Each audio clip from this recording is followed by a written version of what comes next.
right now. We got like For 15 reals. minutes. We have 15 minutes? Yeah. I'm going to play you a song right now. Okay? Okay. I'm going to play you a song I wrote when I was stolen and taken to Phoenix when I was 10. Okay? And I escaped into Greek mythology. This is right before I discovered Satan. Satan was next.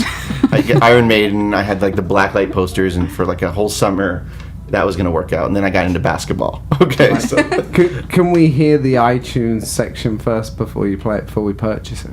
oh, for the new one, Yeah. for that, Yeah. it's pretty amazing. Triton!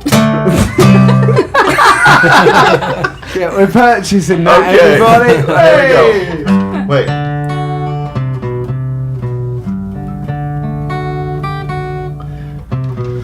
I'll sing you a verse and a chorus. Ready? Now this is about Triton. Okay. Now, What's that? well, some people say Triton. Triton. Oh, okay. Triton was the son of Neptune. He's Ariel's dad. He's Ariel's dad. Now, only because of Disney does everyone know who Triton is right now. Right. Exactly. Right. He's not a merman. Yeah, no. This is the thing about Triton. Triton is a Greek god, okay? And no one knows who he is. Think what that must feel like. I mean, everyone knows the other guys, right? Apollo and and this is like a Triton. Who's Triton? And only because of Disney. Ariel's dad. It's Ariel's dad. But prior to that movie, who the hell is Triton? Right.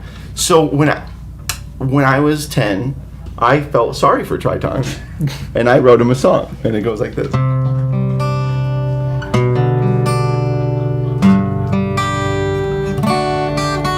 I'm going to sing it just like when I was 10. So if you knew me then, this is what you get. As the morning sun arises through the clouds, and the darkness is no more, 'cause Triton's around, and the song just keeps on playing on and on to the sound of Triton's guitar. Way up loud, and his name was. This part gets the girls. Triton, an ancient historical man. Triton, the leader of the band. He said, "Rock on." Yeah, That was a masterpiece. Hey. Complete masterpiece. Yeah. Wow. Is that going to be on one of your upcoming albums? What's that? Hey, and kids out there, that was before Tenacious D. That decades. Yeah. Jack Black was sat around listening to that, and he just ripped him you off. know, that guy's been following me around forever. I mean, I can't get rid of that guy. I'm at Del Taco, and there he is again in a trench coat. I'm like, go get in your movies. Leave the singing to me. Leave this. So yeah, So there's Triton for you, everybody. yeah, that just happened. Wow. Did you write any more of those? There was a whole part of a whole concept album, and it was important because they used to have these things called cassettes. Yeah. Yeah. Right, and this was a BASF cassette that came, and it was clear blue when you bought the blank tapes, and it had to be put on that tape because it was blue.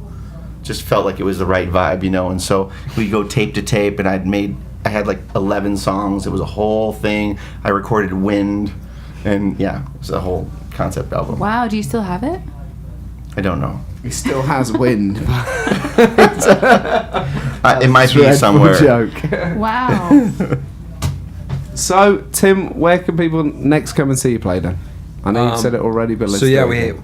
my sister and I are playing a show with Ernest Troost. He's headlining at the Throop Theater, or the Throop Hall. I can't remember what it's called, in Pasadena. Right. Just Google Throop Throop. Pasadena, and you'll find out what How do it you is. spell Throop? THROOP. Ah. And when is that? That's this Saturday. Starts at 7, and Right.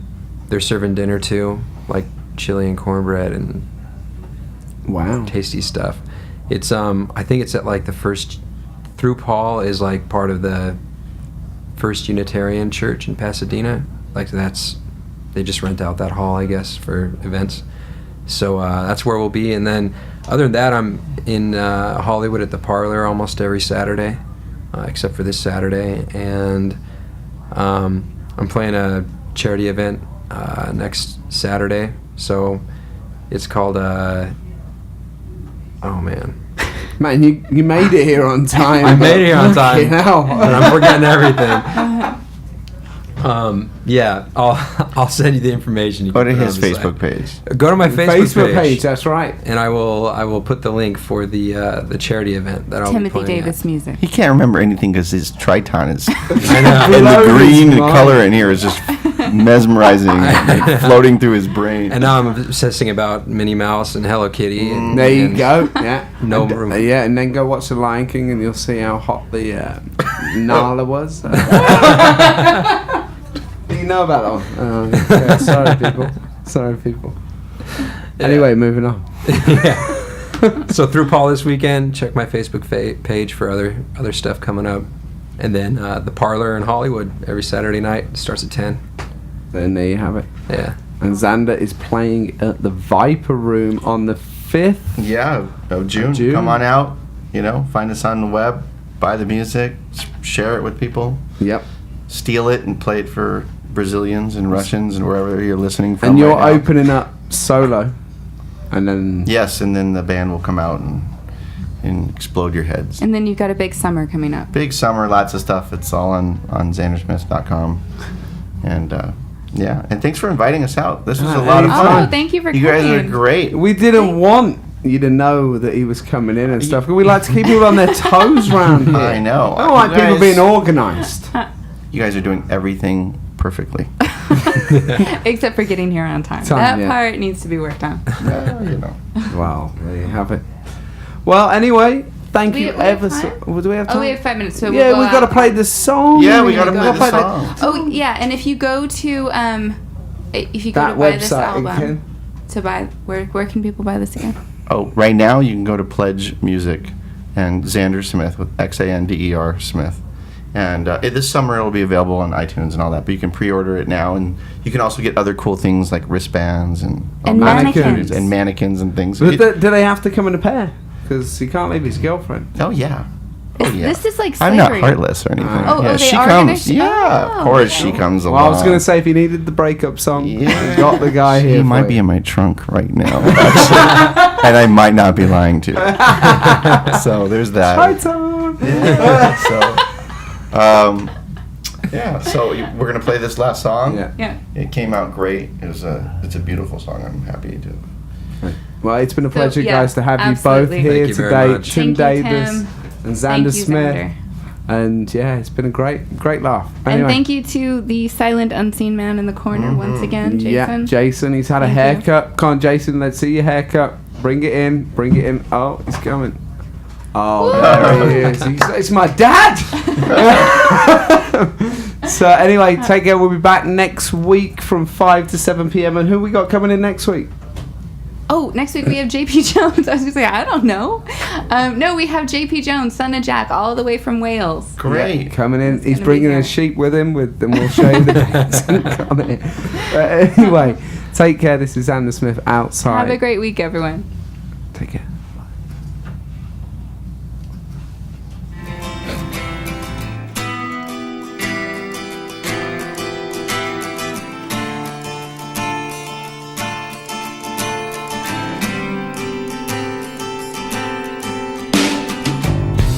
I'm breathing today. I feel like I'm new. 'Cause when I turn over, it's finally you. I'm nothing from nothing. Got nowhere to be. Was lost for 1,000 years. But then you found me. If you want it, come and get me now.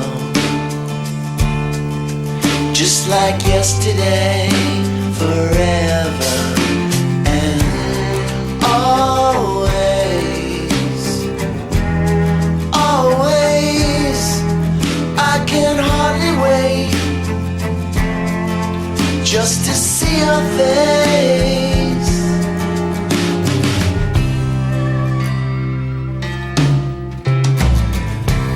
My eyes are so wild, my dreams have gone south. An overgrown child, I'm a scream with no mouth. But Leilana, my love, you settle me down. Come hold me, console me, don't ever let go of me. We're not coming down. Always, always, I can hardly wait just to see your face. Yeah, always, always, I can hardly wait just to see your smiling face. Now in the dark where the scary monsters stay, you just blow a kiss, let's wish them all away.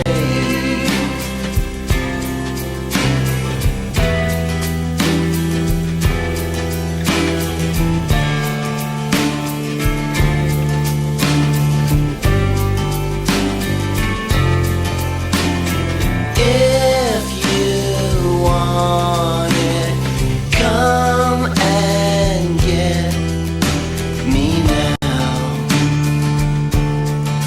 Just like yesterday, forever and always. Always, I can hardly wait just to see your face. Yeah, always, always, I can hardly wait just to see your smiling face. Later.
It's the Hollywood Rockin' Wrap-Up with your host, Jason Hadley. Michael Sam canceled his deal with the Oprah Winfrey Network after St. Louis front office felt his reality show would become a distraction. Perhaps the distraction they're referring to is the irony that the first openly gay player signed with the Rams. Currently partying it up in London, Lindsay Lohan recently posted a video of herself dancing under the influence on Instagram. Imagine how disappointed Lindsay Lohan's going to be when she finds out Instagram isn't a cocaine delivery service. A courtside fixture here in LA, legendary actor Jack Nicholson snubbed a kid looking to shake his hand at a recent Clippers game. Considering the Clippers lost, it seems Nicholson refusing an autograph turned out to be the most successful pass of the night. Get ready for the launch of National Marijuana News covering stories and issues related to medicinal and recreational marijuana. However, don't expect CNN-level ratings considering potheads have an appetite for everything but news. And that's the Hollywood Rockin' Wrap-Up. Follow us on Twitter at Rockin' Wrap-Up. It's time. What do they know that we don't? What are they hiding? Too many secrets. Too many lies. Let's uncover the truth.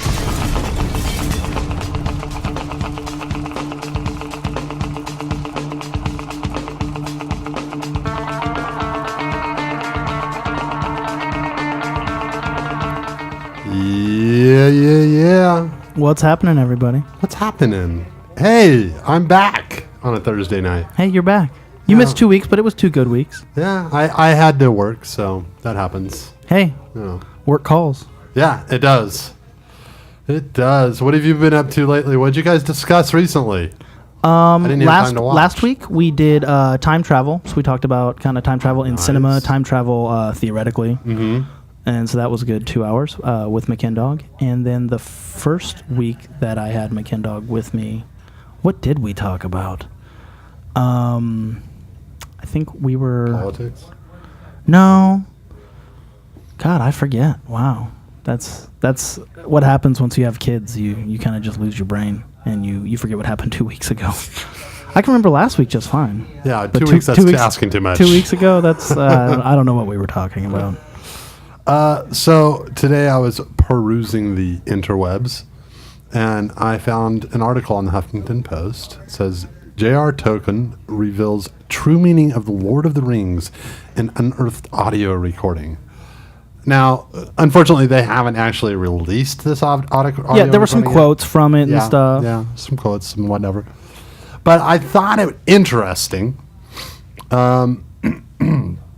mainly just because it kind of opens that question of like the truth behind stories that fantasy stories or even science fiction stories. They're kind of analogous to life and where we've been and what kind of secret hidden meanings are there in those types of stories.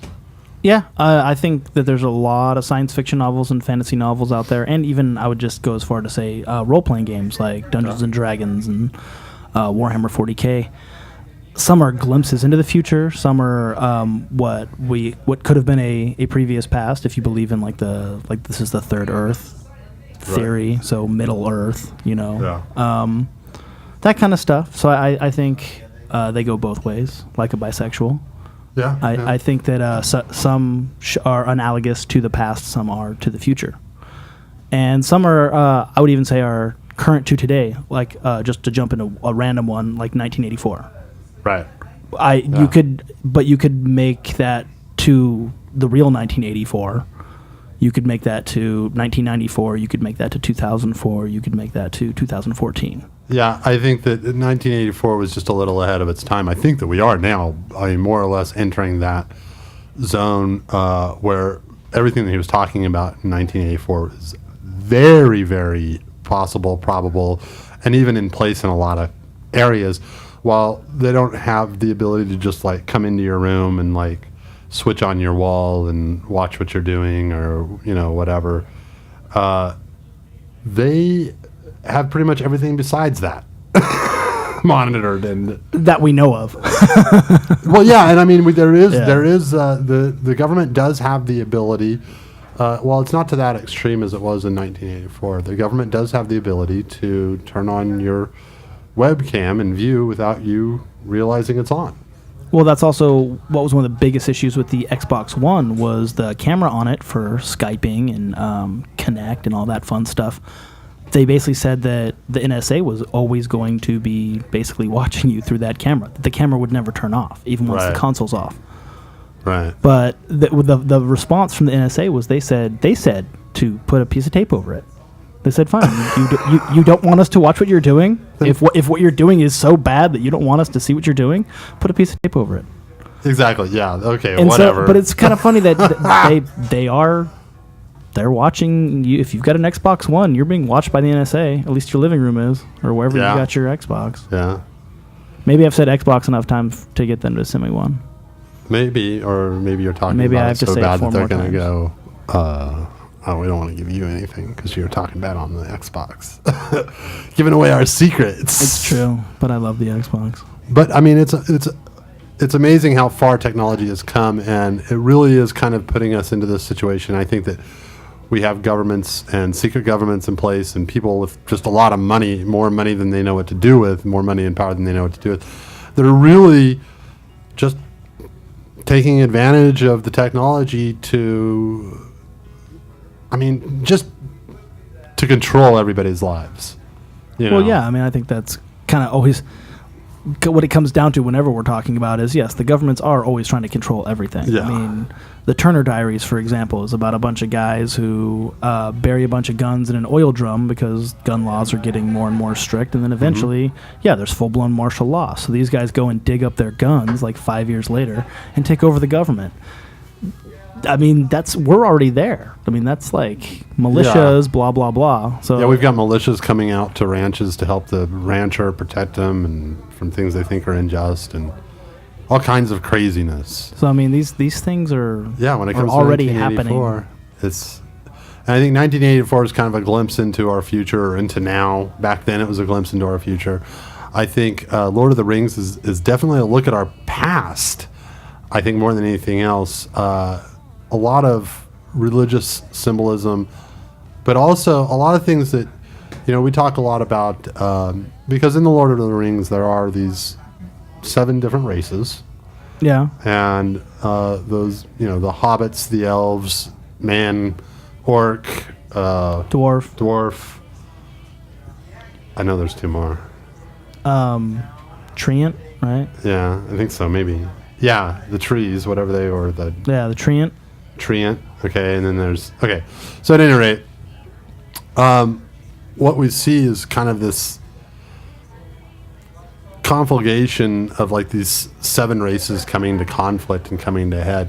And I've often wondered if there wasn't something very much like that in our past going on. And we've talked about like a lot of ancient history and what that means and what that might entail and what might have gone on before here and what were angels, what were demons, what were the giants, and what were, all these, the Nephilim and whatnot. So we're going to talk about all of that. But first, we just recently, I don't know if you know this, we got permission to play a bunch of Blind Melon. Blind Melon that's like not even been released and stuff. Really? Yeah. How do we get permission to do that? We got one of the guys. I don't know. At any rate, we got permission from everybody. He's like, hey, we never played any of that, so here. Yeah. You guys play it? So I'm going to play a tune from Blind Melon. This is Time. We're going to take a little quick break to talk and do our thing. You're listening to KXSR. Blind Melon.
ditch to kill the king.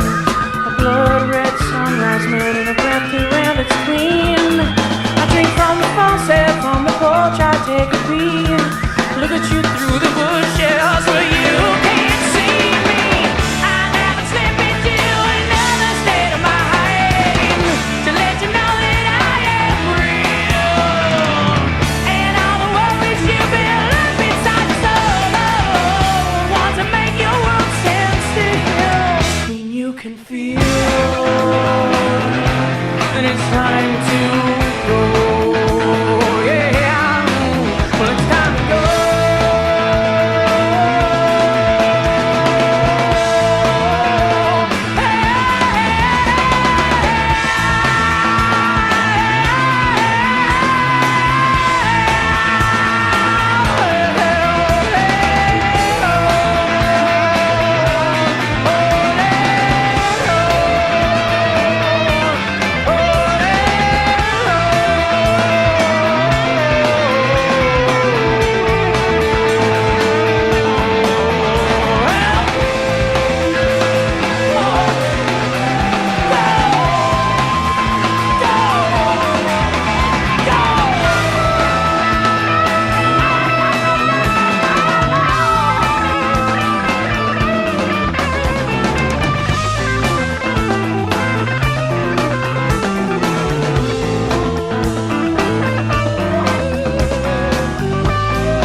Yeah, Blind Melon rocking it out there.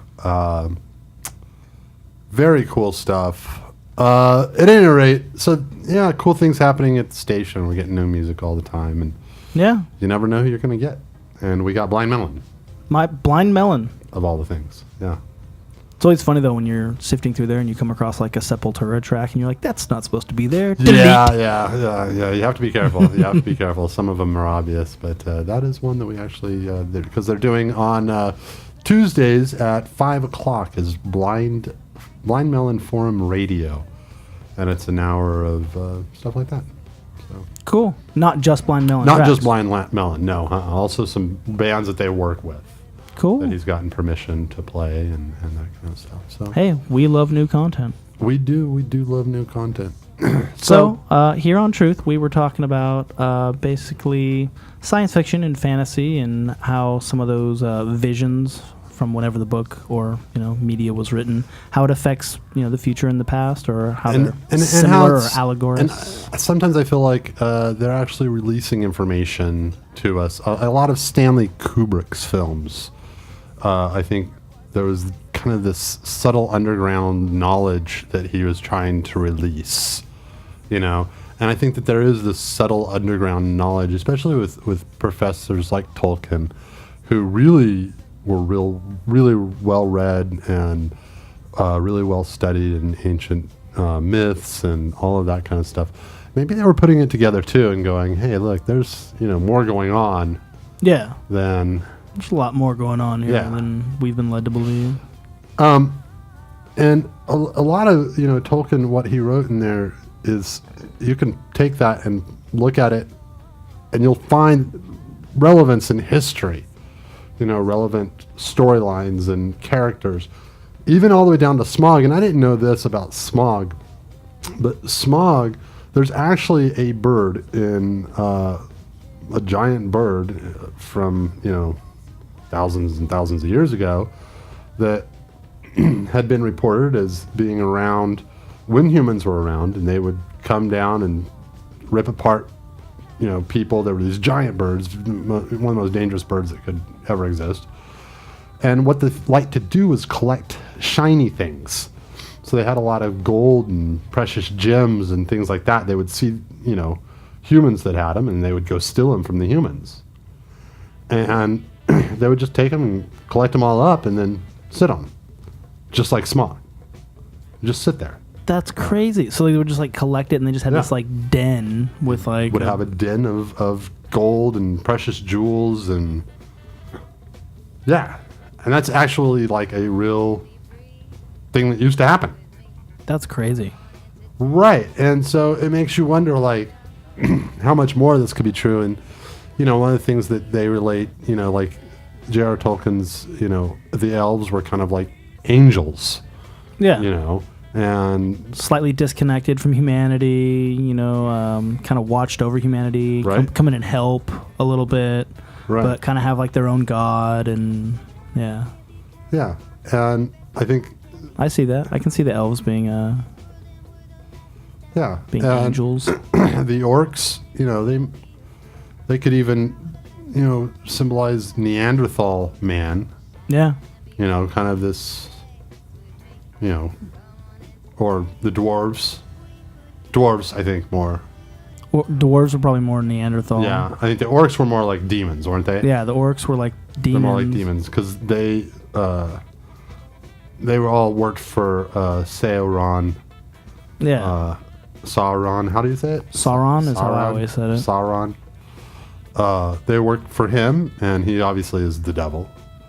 Gandalf is the Christ figure, or the... yeah, Gandalf the Grey is like the Christ-like figure. Right, right. And Gandalf the White is the resurrected Is the resurrected Christ, yeah. You can even see a lot of these overlaps in mythology and whatnot in Lion, the Witch, and the Wardrobe. Well, that's... I mean, Aslan is obviously Jesus, the, lamb Right. that was led to the slaughter. Right.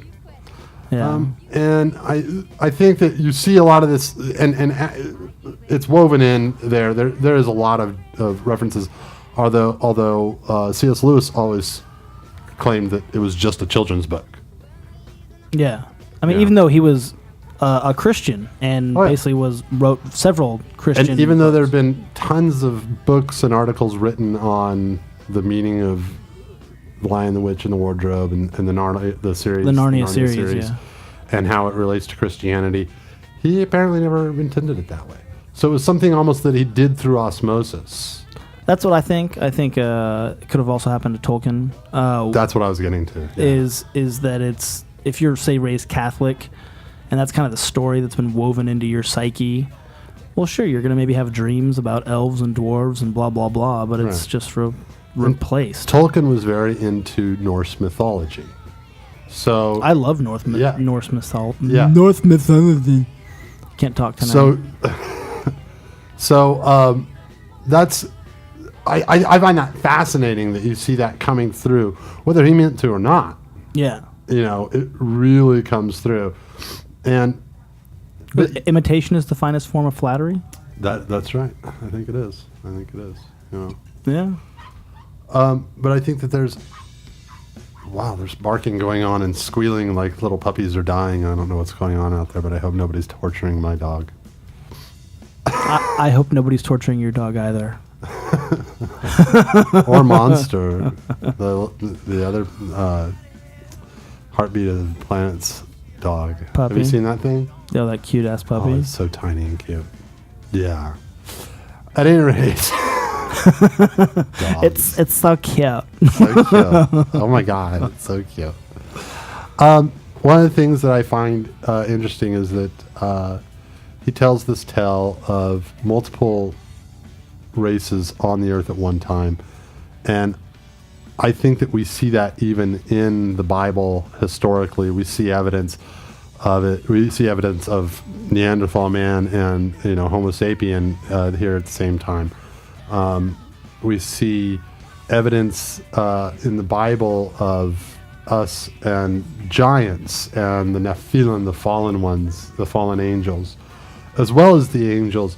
And I'm wondering if all of this isn't all just completely tied in together in this one big, it's all true. We put different names on it, but it's all the same. Well, see, I totally want to believe in Middle Earth because growing up, I played a lot of Dungeons and Dragons. And, the Dungeons and Dragons, TSR, Forgotten Realms universe was, that perfect blend of, Tolkien and just Gary Gygax, putting his, just little spin on it. Mm-hmm. And, man, I don't know. I hope that world exists in some parallel universe somewhere or at some time. Yeah. I hope that this is the third Earth and that was Middle Earth. And that, I mean, Right. there were dragons and wizards and the whole bit. I mean, I'm all in. Yeah. Everything I own, I'm all in. Yeah. I mean, whether you call them dragons and they're the dragons that we think of today, or they were, velociraptors, or, we don't know what kind of, how far back, just because evidence of humanity has been wiped out after a certain point, back to a certain point, there's no evidence of it, doesn't mean it wasn't there, because it could have been wiped out. If you were to end humanity here, and we've done scientific studies of this, if you were to end humanity right now, all of the humans just disappeared from the earth for whatever reason, nobody would know that we were here 500 years from now, unless they started digging really hard. 2,000 years from now, the way we build stuff, it's all gone. It's all gone. It'll all It's be- not like the pyramids. The pyramids would probably still be around, but Yeah. not us. Not us. Not evidence of our civilization. Evidence of a civilization from Of Egyptian ancient time. civilizations. Right. Yeah. No one will know that. Yeah.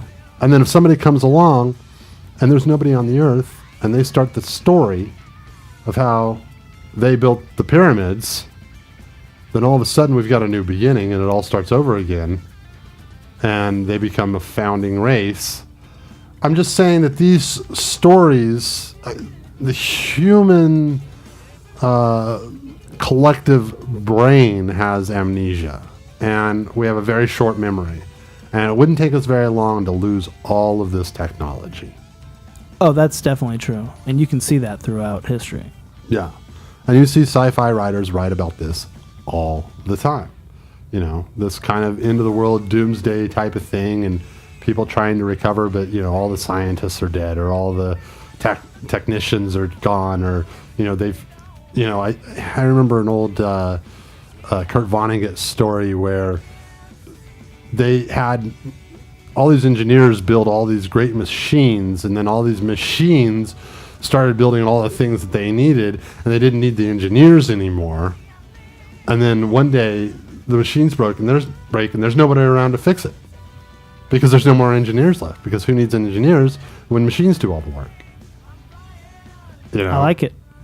And that's so a part of our typical human nature, is that we tend to see a solution and then put that in as a permanent solution, when really it's just a nice way of bridging a gap for a little while, but it's not permanent like stone.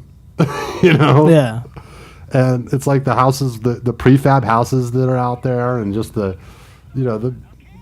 whatever, the things that we do, the internet, it could be gone like that, and all of our information wiped out in one big blast from the sun. if we get one big solar blast from the sun, it's all gone.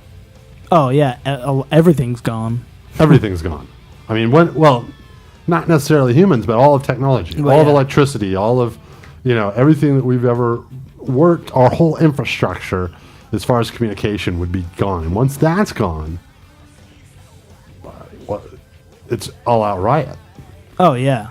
Because people will get scared, they'll overreact, the police will overreact, and the citizenry will overreact, and then it's all over. It's an all-out battle, and people will be. There's going to be food shortages, and once there's food shortages, then water shortages, and the world is going to go into chaos. Because that's what happens every time. It's happened before. We've talked about it. Yeah. This is the third Earth, man. But before. I mean, in each of those Earths, at least in my opinion, this has happened several times. So this would be like, wouldn't be the third time that it's happened, but yeah, I mean the world goes through several changes. I mean, well, there are like ancient ice ages, Indian things like traditions that say that we're in the seventh world. We're in the seventh world. Yeah. Hey, So seventh time around. Yeah, and I mean there are people that believe fully that there are ancient texts and Indian texts and Chinese texts that talk about these incredible advances in technology and, spaceships and, nuclear weapons and all of this, the Vimanas are filled with all kinds of spacefaring people. Yeah.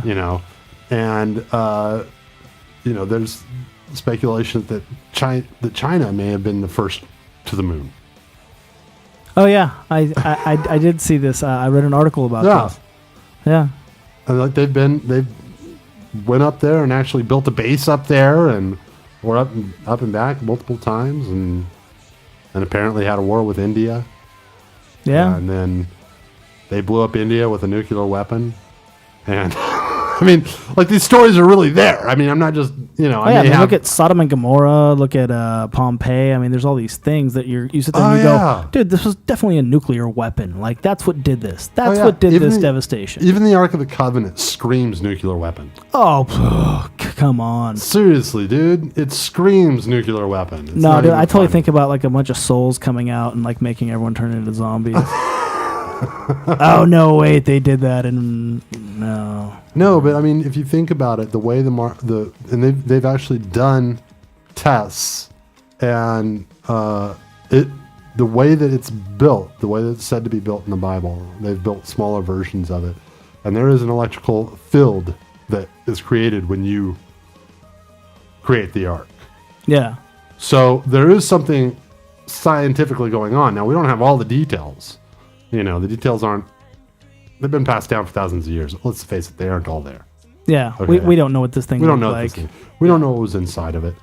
But The Ten Commandments and something else. yeah, the Ten Commandments and who knows what that really stands for.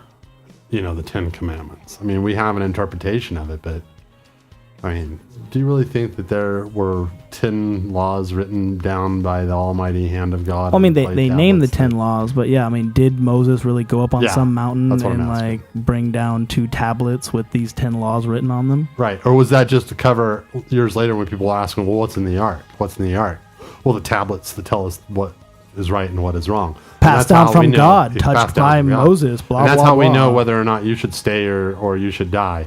And because I mean, you look at at Genesis, and it's essentially this warpath of humanity, or the Hebrews going out creating genocide all over the land, just killing. Oh, the Israelites were brutal. They were brutal. And then when they went to the promised land, okay? Yeah, because remember, they wandered for 40 years. Right. And what did they find there? Giant agriculture, giant grapes, giant, vegetables, squash, fruits, all this stuff. Things were bigger, okay? What are they really describing there? They're describing hydroponics. They're describing, genetically modified foods. Yeah, exactly. We're talking about an advanced society. Straight GMOs, dog. That's what I'm saying. And I mean, we all know.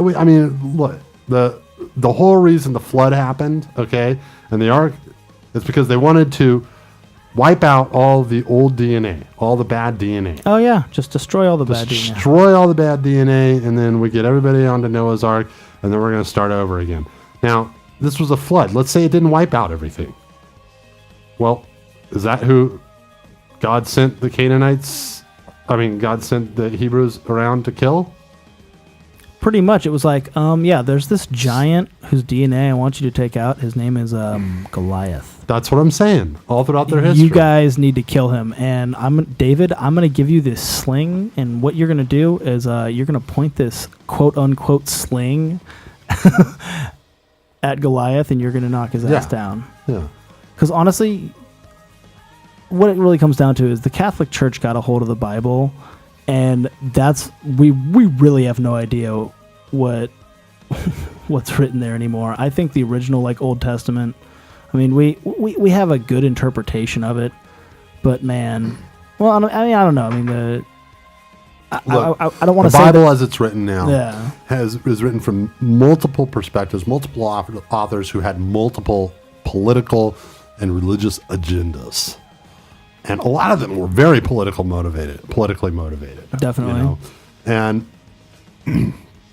it's certainly all about establishing this division in the world up until the New Testament.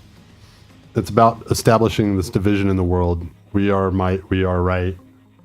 And everyone else should die just because they aren't us. You know, that's pretty much the Old Testament, you know. God says, I'm a jealous God. If you don't believe in me, you're gone. You're gone. You're gone. And then in the New Testament, things kind of change. And Jesus Christ tries to open up this ministry in which everybody is included. Doesn't matter who you are. Okay? And then the powers that be come down and try to put that Old Testament mold back on it. Yeah. And slap that and go, no, it's about us still being, well, if you don't accept Jesus, then you're going to hell. So you have to accept Jesus. And it goes back to that same old thing. That's human nature, is to take everything and bring it back around so that we can control it. And I think one of the things I'm wondering is if it isn't all these scientific stories, no matter what they are, if they aren't predicting things just because you have an astute individual who puts it all together and sees the storyline happen over and over again, and he throws it, down the line a few years or back in the past a few years, and then all of a sudden he's written something completely out of his own head, out of his own imagination, and it becomes prophetic or it becomes insightful into our past, simply because as humans we can't help but repeat the same things over and over and over again. It goes without saying that history repeats itself, but when you really look at it, because if you want to get into Christianity, you have to know that Jesus is not the first son of a deity to be sacrificed. Gilgamesh, Horus, freaking born of virgins. Born of virgins, had 12 disciples. Had 12 disciples, died for your sins, came back to life. Yeah, came back to life. Over and over and over again. Reset culture, add a new face to it, same old story. Yeah, they call it sun worship. I mean, you're basically worshiping the sun. Yeah. That's what it comes down to. And how is that not happening to this day? That's exactly what we have. We have sun worshipers. Yeah, well, that's Son Christianity. of God. That's sun worship. Christianity. It's ancestor worship. It's ancestor worship, and it's sun worship, and that's what it is. And people that think that Christianity is something different and something special, no, it's the religion of all humanity throughout all time. And just because the Indians have a different name for their Jesus, just because the Chinese have a different name for their Jesus, just because the Koreans or the Russians or the whoever have a different name. The Indians, Krishna, boom, get some. Bam! So that's what I'm saying. It's the same story. Yeah. Don't tell me that it's any different. I'm not saying don't believe in it. All I'm saying is God you reveals need to himself to everyone. adjust your reality to everybody else's reality and realize that we're all fighting over the same thing. We're all fighting over the same God. We're fighting over the same gods. We're fighting over the same saviors. We're fighting over the same story that's happened over and over again. And people, I feel, aren't astute enough to realize this. It's interesting to me that right now, in certain areas in America, the Indians are buying up whole cities. And then once they buy a certain amount of land, then the government has to give it to them. Like as in, okay, now that's yours. It's Indian land. It's no longer a U.S. government. That's that's a reservation. It becomes a reservation. It becomes a reservation. Yeah. The government gave them reservations, and then they also said, you have the power to buy back your land that we stole from you and killed you to do. So the Indians came along. They all got together. They got these coalitions together. They got gambling going. They started buying up pieces of property. Oh, fuck yeah, dude. They make So a that they bunch could- of money yeah. off that casino. And this was all a plan. This was all a plan. So they could buy back their land slowly. So as they're starting to do this, now they have lawyers fighting them at every turn because the American whites don't want the Indians to have their land back. Well, it figures. I So mean, we basically came along. We said, oh, we're taking all your land because you're savages. And until you learn to play by our rules, you can't have your land. And so the Indians went, well, oh, crap. Sat in a corner, thought about it for a couple hundred years, and then went, okay, we're ready to play your game. We'll take that. We'll take that. You know, we'll buy all of Boardwalk because we got the money for it now. dealer has and- 21. And we blues. went, you can't do that. Yeah. Why can't we? You set up the rules. You told us to play by the rules. Oh. Well, yeah, but now we're changing the rules. But yeah, but you didn't realize that we're white. We're white, so we're gonna. And don't tell me racism doesn't exist anymore. Let's don't even get into that. My point is, that there is, and I think that there is this upper culture of probably all rich white men that are still to this day controlling everything that we do, and this goes back to the kings and queens of England and Spain and France and Germany, all this old royalty. It's the name of royalty has been replaced. The name of peasant has been replaced. The name of slave has been replaced. Exactly. But we're all the same position. I'm a slave. I'm a My slave. parents are peasants. That's middle class. And then you have some royalty, and you have some of the barons and dukes that have formed their way and own their own land and have risen their family above peasanthood. And then you got the peasantry, and then you got. Don't tell me the story's any different. Things have not changed. We've given up certain comforts for other disadvantages, and you see this happening over and over again. In life, and it's just like today we have to work. 2 jobs at minimum wage. 40 to 70 hours a week in order to make ends meet. And slaves actually enjoyed more free time than that. And we may not even make ends meet. And then we're in debt, and we're in more trouble, and we're in more heat. And then you get more in stress. debt. Yeah. And slaves, I'm not saying being a slave is good. Don't get me wrong. Do not get me wrong. But what I'm saying is that there's very little difference between slavery where the person owns you and slavery where the person just pays you so little and obligates so much of your time and then takes no responsibility for you. Yeah. So it's like you have indentured servitude, and then you have a slave to the system. Yeah. And that's what we've all become. And you have these major corporations that are profiting off this. I don't know why I always go down this road. We were talking about science fiction. But yeah, it always comes back to But it always comes back to that. economics. Economics. Because that's what we have here in Tolkien, in Lord of the Rings, is an economy gone awry and trying to rebalance itself. The weight of power. Yeah. And that's you see this with the different characters. The ring, the power of the ring, and that being such a sacred object, holding so much power, wielding so much power that no matter what. Once you get it, you will eventually turn evil.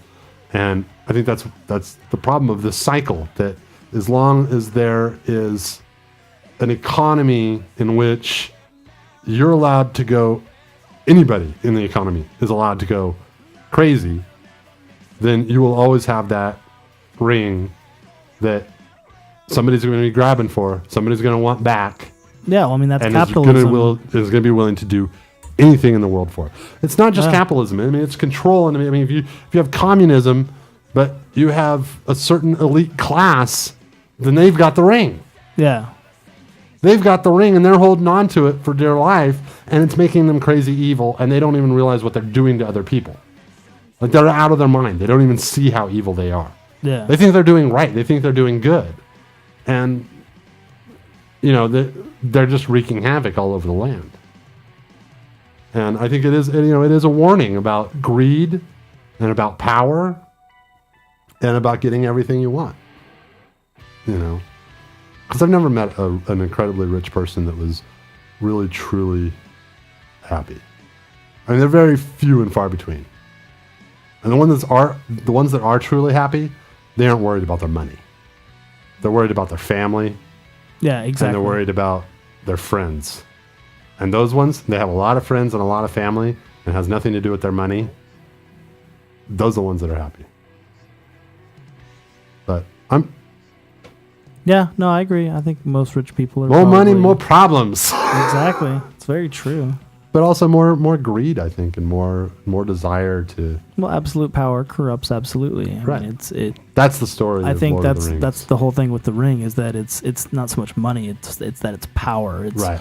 having the power to destroy. I mean, if you want to look at it from a George Bush 8 years. Okay, so he basically had the keys to the kingdom. He could have done a bunch of damage. So did he? Well, yeah, he did.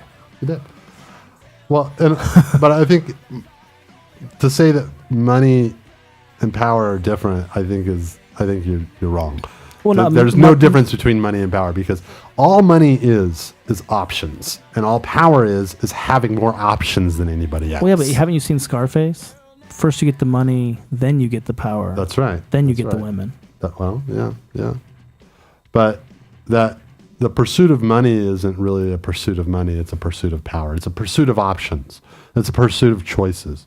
And when you take money from other people, you're taking away their choices. When you have somebody who's, working for you at minimum wage, and you're asking them, to reserve, 24/7, and then you're only giving them like 12 hours a week, you're stealing money from them. You're stealing away their time. Yeah. And that's when you're not taking away their money so much, you're taking away their choices in life.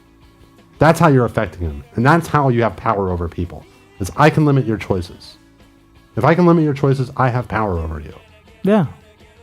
Well, that's like a monopoly. That's the whole point behind it, is to eliminate the options, is to make you buy their product. And so it's the same thing with the slave that you are to your job, is that it's, they have that hold over you. They've taken away your choices. You have to work for us. Right. Exactly. And that's where we're at. And there's a lot of people like that in the United States, where they're forced to work a job because they don't have options. Yeah.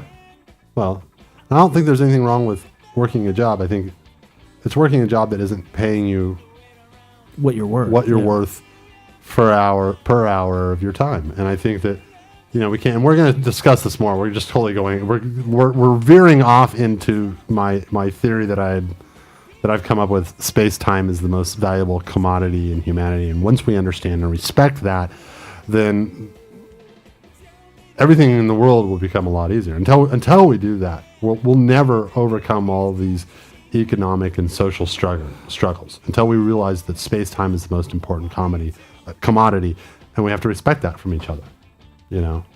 Space-time. Yeah. Where you're at and what time you're there, for how long you're there. If I want you to come to work, okay, and I want you to be at the work for 8 hours, then I need to compensate you for that time accordingly. Okay. Right? Yeah. But it's not just the time, because it's the space. They want you in that place, right? So you have to readjust your whole reality so that it coordinates at the correct time in the correct space, so that you can actually, get things done. So what's the most important thing to everybody in this world? I would say their time. Yeah, their time. But not only their time, but what they do with that. Yeah, well, I mean, their time So, and how they spend it. Yeah. How they spend it, the space that they're in. The space that they're in. Are you in a space with your kids and your family?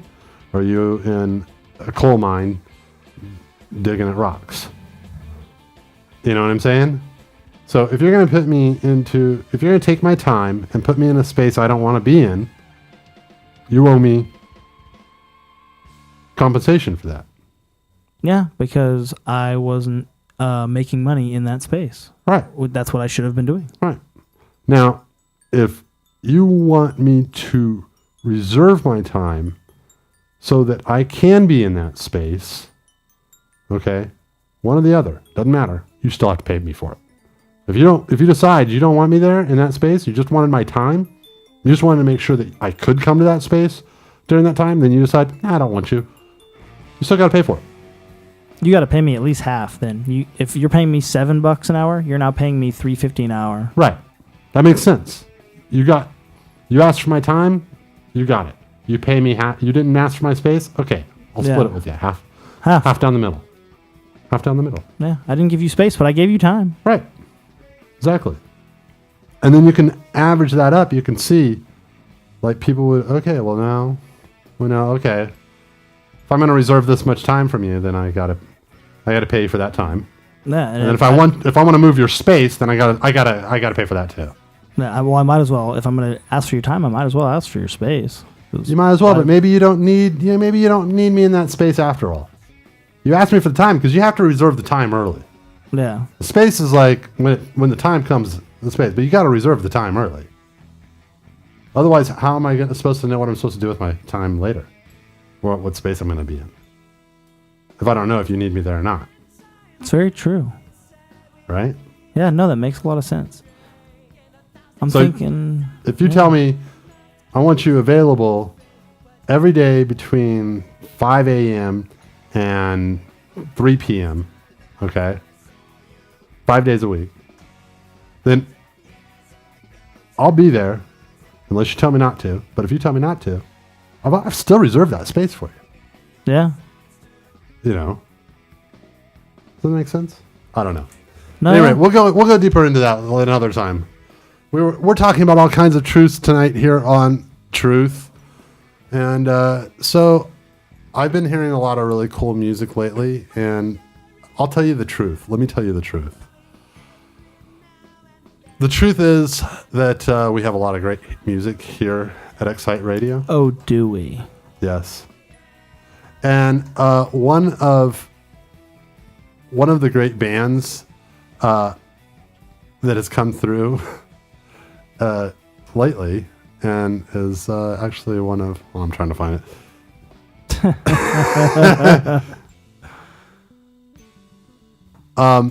There it is.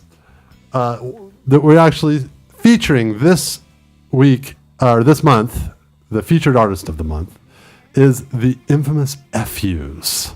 Okay. And I like the name already. Yeah. And I'll tell you what, I played these tracks from them on a show earlier this week, and I dig on them. And so I'm going to put them out there again. Give us a little time to refocus our conversation and whatnot, and we'll let the kids get up and get a beer or do what you have to do. And we're going to go ahead and listen to the infamous FUs. This is the artist of the month at Excite Radio, so you'll want to get out there and check them out.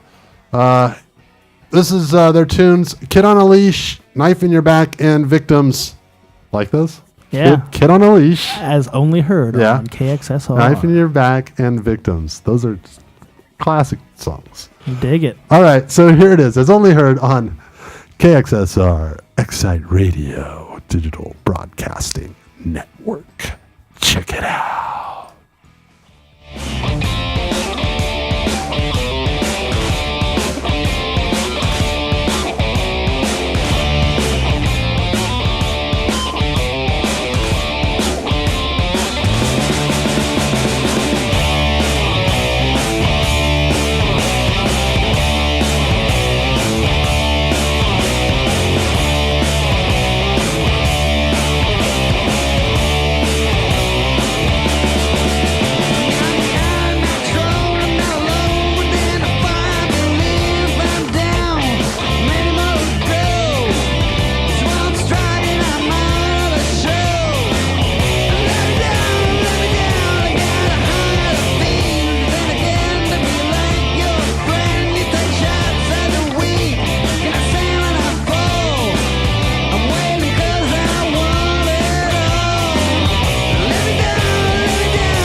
Yeah, the infamous FUs, and we'll let victims play in the background here. Kind of like the Datsuns. They remind me of the Datsuns. They're cool. They're hip. That real, Yeah. penis in your face, cock Right. rock. Right. Yeah. Yeah. Penis. I wouldn't have said penis in your face, but you do that. You say that kind of. I'm a thing. rocker. It's what Yeah, we do. you're. Yeah. Remember Black Death Scum? I was thinking about that the other day. Remember that producer? I do remember Black Death Scum. He was crazy. That guy was into some messed up shit. Good producer, though.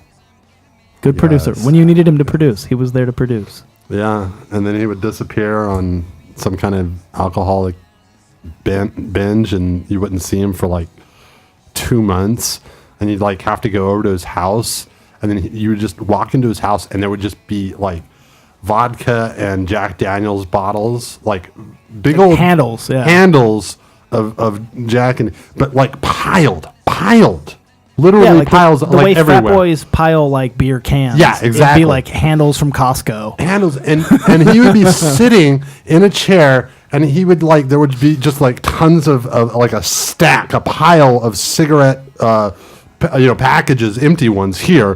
Cartons. He would have cartons, cartons, literally piles of them, and he would have like a fresh carton here, and he would be smoking, and his ashtray was always overflowing when you'd walk in, and he would have be smoking some pot, some dope or something, and you would sit down, and you'd realize that he's been on this like 3-month binge. He went home and started drinking when you paid him for producing, and just binged all of his money on that. Yeah. Okay, and he would spend, because the guy was independently wealthy, and had absolutely no parental guidance growing up. So I mean, he's total scum. Let's put that out there. Yeah. The guy was total scum. Okay, he worked that's in the Black Death Scum. Black Death Scum, and he worked in the porn industry, the metal industry, the tattoo industry. The guy was tatted to shit. I mean, he had sleeves and leggings. Oh, yeah. And No, like a body sleeve. It was a body sleeve. It was just the whole thing. There was hardly a space on him he could have gotten another tattoo. And the guy was freaking nuts. And you'd come over there and you would see he's got this bottle. He's halfway through. He's surrounded by bottles, cigarettes, just all this shit, and you would know that he had probably never even slept the 3 months. Well, who knows? He probably slept. He probably passed out at some point. But you never saw it. Because once you said, hey, what are you doing? He was like, on point. And like it was like he was dead sober. Yeah. Dead sober. Like from just and I've drank with him before. To a certain extent. Not really like with him, not pacing him. Because, I mean, I tried to pace him once, but that was that's why I don't drink Jack Daniels anymore. Yeah, is that story? We don't have to tell it, but I mean, I'm sure you can figure it out. That's why I don't drink Jack Daniels anymore. I tried to go pace for pace with Black Death Scum, and lost. You can't go foot to foot with Black Death Scum because he'll drink you under the table every time. This guy, I swear, it's Jack Daniels is like coffee to him. Okay, and vodka's like water. And I don't know, beers are like root beer floats or something. I don't. I'll just give you my quick fun story about him was when you and I went over there one time to pick up that one album that he'd produced. I forget which one, but then all the bottles are sitting there, and you just we get high, and you're like, so Black Death, why don't you just start putting your cigarette butts in the empty bottles? And he's like, that's fucking brilliant. And it's like, for someone who's so intelligent and such a great producer, like, you wouldn't think that it's like, or anyone else would have said that to him over the course of years, but it was just like, it was like this lightning bolt. Yeah. And he would, and then remember, for a while after you came over there, there'd be these bottles full of cigarette butts. And it was like all that, they're always in there. But the funny thing is, we would always go over there. I remember this about every 3 months or so. We'd go over there, help him clean out. Have you help me take these bottles and recycle them, and we can get some money for them or whatever, Even though he didn't need money, it was just so he could buy a steak from Ralph's. Yeah, whatever. Yeah. He didn't. he thought it was like taking out the trash. I'm gonna get a couple of my friends together. We'll split I'll buy them some dinner, and it'll be good. And we would clean it up, and I shit you not, 3 months later, it would be just as bad. Yeah. And it was like seriously piles of bottles. I mean, but that guy could drink like a fish, and still does. It still does. Still does to this If day. you need a producer, email us. Black Death Scum, basically, is his name. If you want to work with him, I wouldn't suggest it. Wouldn't suggest it. But if you catch him on a rare, sober, really truly sober bent, because he does dry out. He always would dry out. He would dry out. He dries out like when he's working. Yeah, when he's working, he'll dry out. But he's pretty much maintaining a base level though during the whole process. Like he's on something, always. Well, he's always smoking weed. Yeah, and cigarettes. And I think he cuts back to beer, is what he does, and then when he's like he considers recording, that not drinking. Yeah. It's okay. I only had 12 beers. It's all right. No, I've got him down. I've got him down. You've got him down. You've got him down though. No, it's all right. I got like just beer today, and so I'm totally sober. Yeah, no, I did not drink a drop today at all. What about those 12 beers? That fucking shit, man. That ain't alcohol. He'd be like, they're Coronas. They're Coronas, goddammit. Oh, love that's that Bud guy. Light. What the fuck are you talking about? Are you high on crack? Jesus Christ. Give me a cigarette. You sound just like him. It's so crazy. It's so him. I can't get that gravel. I know. And he can't change that. Because he drinks all that fucking hard alcohol. It's the- smokes and all the cigarettes. Cigarettes and hard alcohol. And it just tears up his voice. It sounds horrible.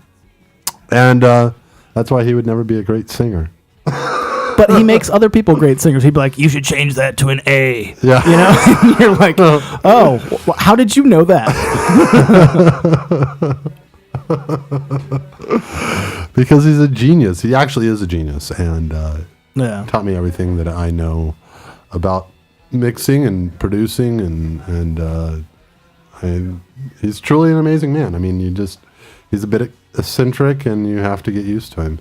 Yeah. But one of the things that he turned me on to was Kurt Vonnegut.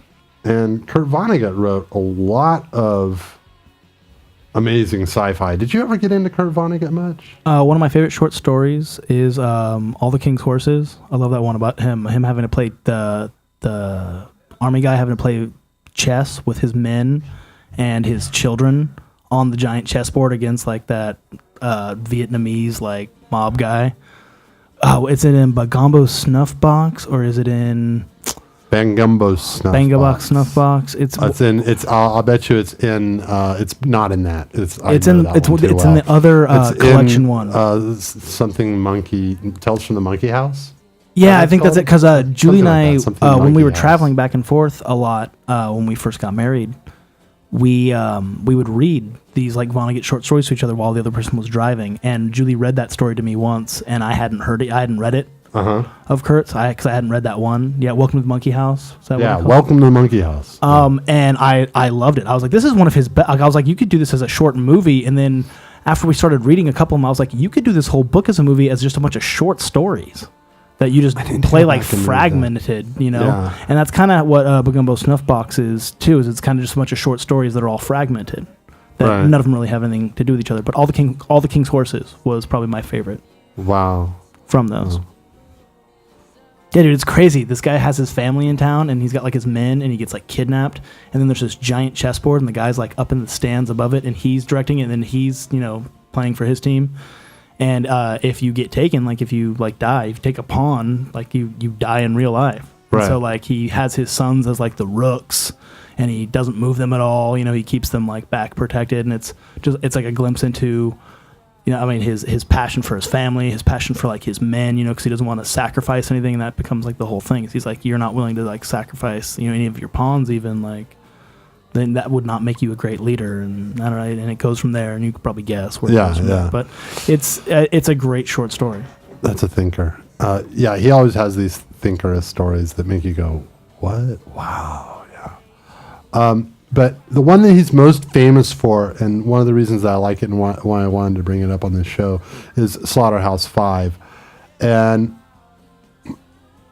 in it, he tells of his experience in the war and as a soldier. And the most profound part about it is that he actually tells the truth, because he portrays himself and all of the soldiers that he's with that are in Dresden and are prisoners of war, and he portrays them all as children. And they were. And the reason that he decided to do that was because he was sitting around, I think it was with a mother from one of the guys from his platoon that was killed in the war. And he said, I'm going to write, I'm going to write the story of all of this. I'm going to, and she goes, well, when I hope you do, I hope you do it honestly. And I hope you portray him as he was, a child. You were all children, or something like that, or that they were all children. And that's exactly what he did. And I think that so many times we forget that, and when I look at, at government today, that they're all kind of children. Like even our most senior representatives in government are kind of innocent children in a lot of respects, because they've been sheltered all their lives and they've lived a different reality than other people have. And then they're given the keys to the kingdom. Exactly. Yeah, it's a very monarchy. Yeah. And I think so many sci-fi writers and whatnot do portray a lot of these people as a lot of the enemies, and a lot of the superpowers as being blatantly idiotic and childish and playing silly games with their little toys, which are all of us. Oh yeah, I see that theme over and over again. We're like the ultimate playset. Yeah, exactly. No, I see that. That makes a lot of sense. Yeah, and your story plays right into that. And so many of Kurt Vonnegut's stories, but so many of all kinds of different sci-fi writers out there, all play into the story where we're being manipulated by this higher power, and I think even maybe our governments are being manipulated by a higher power that, Yeah, I mean we're all being led. We're all being led down some path. Yeah. I think that's a very common view of kind of what we really are. Is this worker race that we've been genetically altered, where we've been created to, I don't know, go for the simple answer, the mine gold and gems to power the Grey's spaceship. There's one theory out there for you, which is very popular, I think, among people who are into like science fiction and stuff like that. And yeah, I mean, it's definitely possible that's true, but I don't know. I mean, we did evolve. Was that? Have we evolved? Or are we just something new? Or are we devolving? We've been left. They've left us now. I think. And we're left to die. Because I always wondered this. As we evolve technology, or technologically, are we de-evolving spiritually and socially? Because I think that I see a lot more people that have a hard time interacting with humans than what I think it was 50 years ago, or, even when we were kids, it seemed like we always talked to our neighbors and everybody, everybody seemed to like be more involved with each other. You'd go over to a friend's house because you were bored. You didn't text them. You went and saw them. You just went over to their house. So I remember not using the phone like at all as a kid. Yeah. I mean, like I would yell. I'd be like, "Dude, are you home?" Yeah, no. Yeah, especially when you grew up in such a small neighborhood of people. Like, why would you use the phone? You can walk outside and go, "Hey, George," and Yeah. like he would be like at the window going, "What's up, Dawson?" Yeah, and then boom, Yeah, now you're freaking playing video games. right. And I'm wondering if, but before that, I mean, weren't we were playing other things? I mean, I remember just running around and like climbing trees and Yeah, totally. Cops and robbers. The whole bit. the whole bit, like the imagination thing. And I I'm did a lot wondering of how much- skateboarding growing up. Yeah, I rode a lot of bikes. I skated a lot. I skated some. I rode a lot of bikes. I rode bicycle all the time, everywhere I'd go. But like, I don't see that. I see that as something that's missing. That there's not that connection between humans anymore. I mean, I kind of know the guy next door to me where I live now, but only because he's a really old guy and he's from that generation where you talk to your neighbors, and he knows my landlords, and their son lives there, so they grew up with him in the house, and so they feel like they know him, so they know anybody that comes over there, you just talk to them too, So, but the other side and behind me, I don't know who they are. We never talk. I've never even seen the people on the left side of me. I don't know any of my neighbors. Isn't that weird? I don't talk to any of my neighbors. Isn't that weird? It's weird because I would say also I've lived in a lot of places a lot of places in LA. I wouldn't say I've lived a lot of places outside of Los Angeles, but I've lived a lot of places. And I think I always kind of knew at least a couple of my neighbors, especially in apartment complexes. I feel like when I lived with my buddy Chris for like 2 years, we got to know a lot of our neighbors. Like we had like block parties and stuff like that. And maybe, I don't know, maybe I was younger. This was like when I was early 20s. Well, that's what I'm saying. I think it's like, I don't know. I think even It's like 15 years ago. Yeah, I think even 15 years ago, there was still a little bit of that left. Yeah. And it depends on the situation, but at the same time, it seems like if you move into an area where it's all kids your age, you're going to have little block parties. Yeah. But we didn't even have kids. We were like college students, No, but I'm saying if you're all kids and you're all the same age, if you're all college students, a bunch of kids move into the same area, they're going to have block parties. But if the age range differs so much and the personality types differ quite a bit, then they won't even talk to each other. Like without even like trying to get to know each other, they just look at the other person. Oh, that person dresses like this. That person has tattoos, so I'm not going to go talk to that person. No, see, everyone in my neighborhood is from India, and they all speak Hindi, and I think they think that I'm a white devil. That's possible. Have you ever tried speaking Hindi?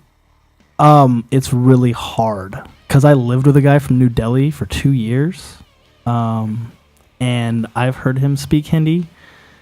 That language is hard. Well, it's something you're not used to. If he broke it down for you, if he's just going off in Hindi, then it sounds really hard. I know a lot about their culture. I know a lot about the Hindu faith, and they all the ones that I have talked to are pretty chill. Like when I've got my kids at the playground and stuff, and we're rapping.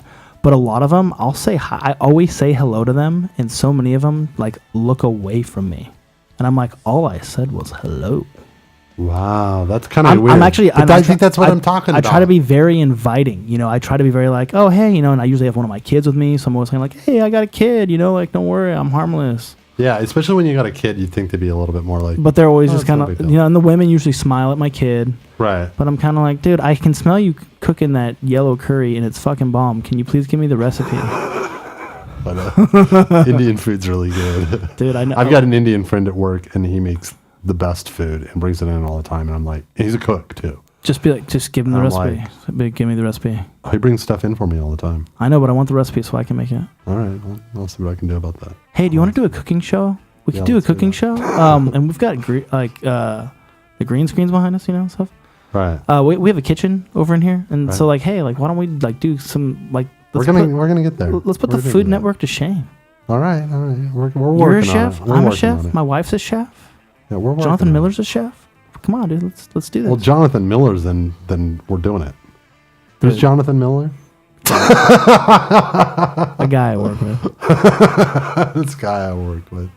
But he's a good chef. So, going back on topic, this one of the most amazing, because you see predictions being fulfilled in science fiction all the time, but there was a really bizarre one where it was written about this boat that would never sink. It was like impenetrable. Like Noah's Ark? It would.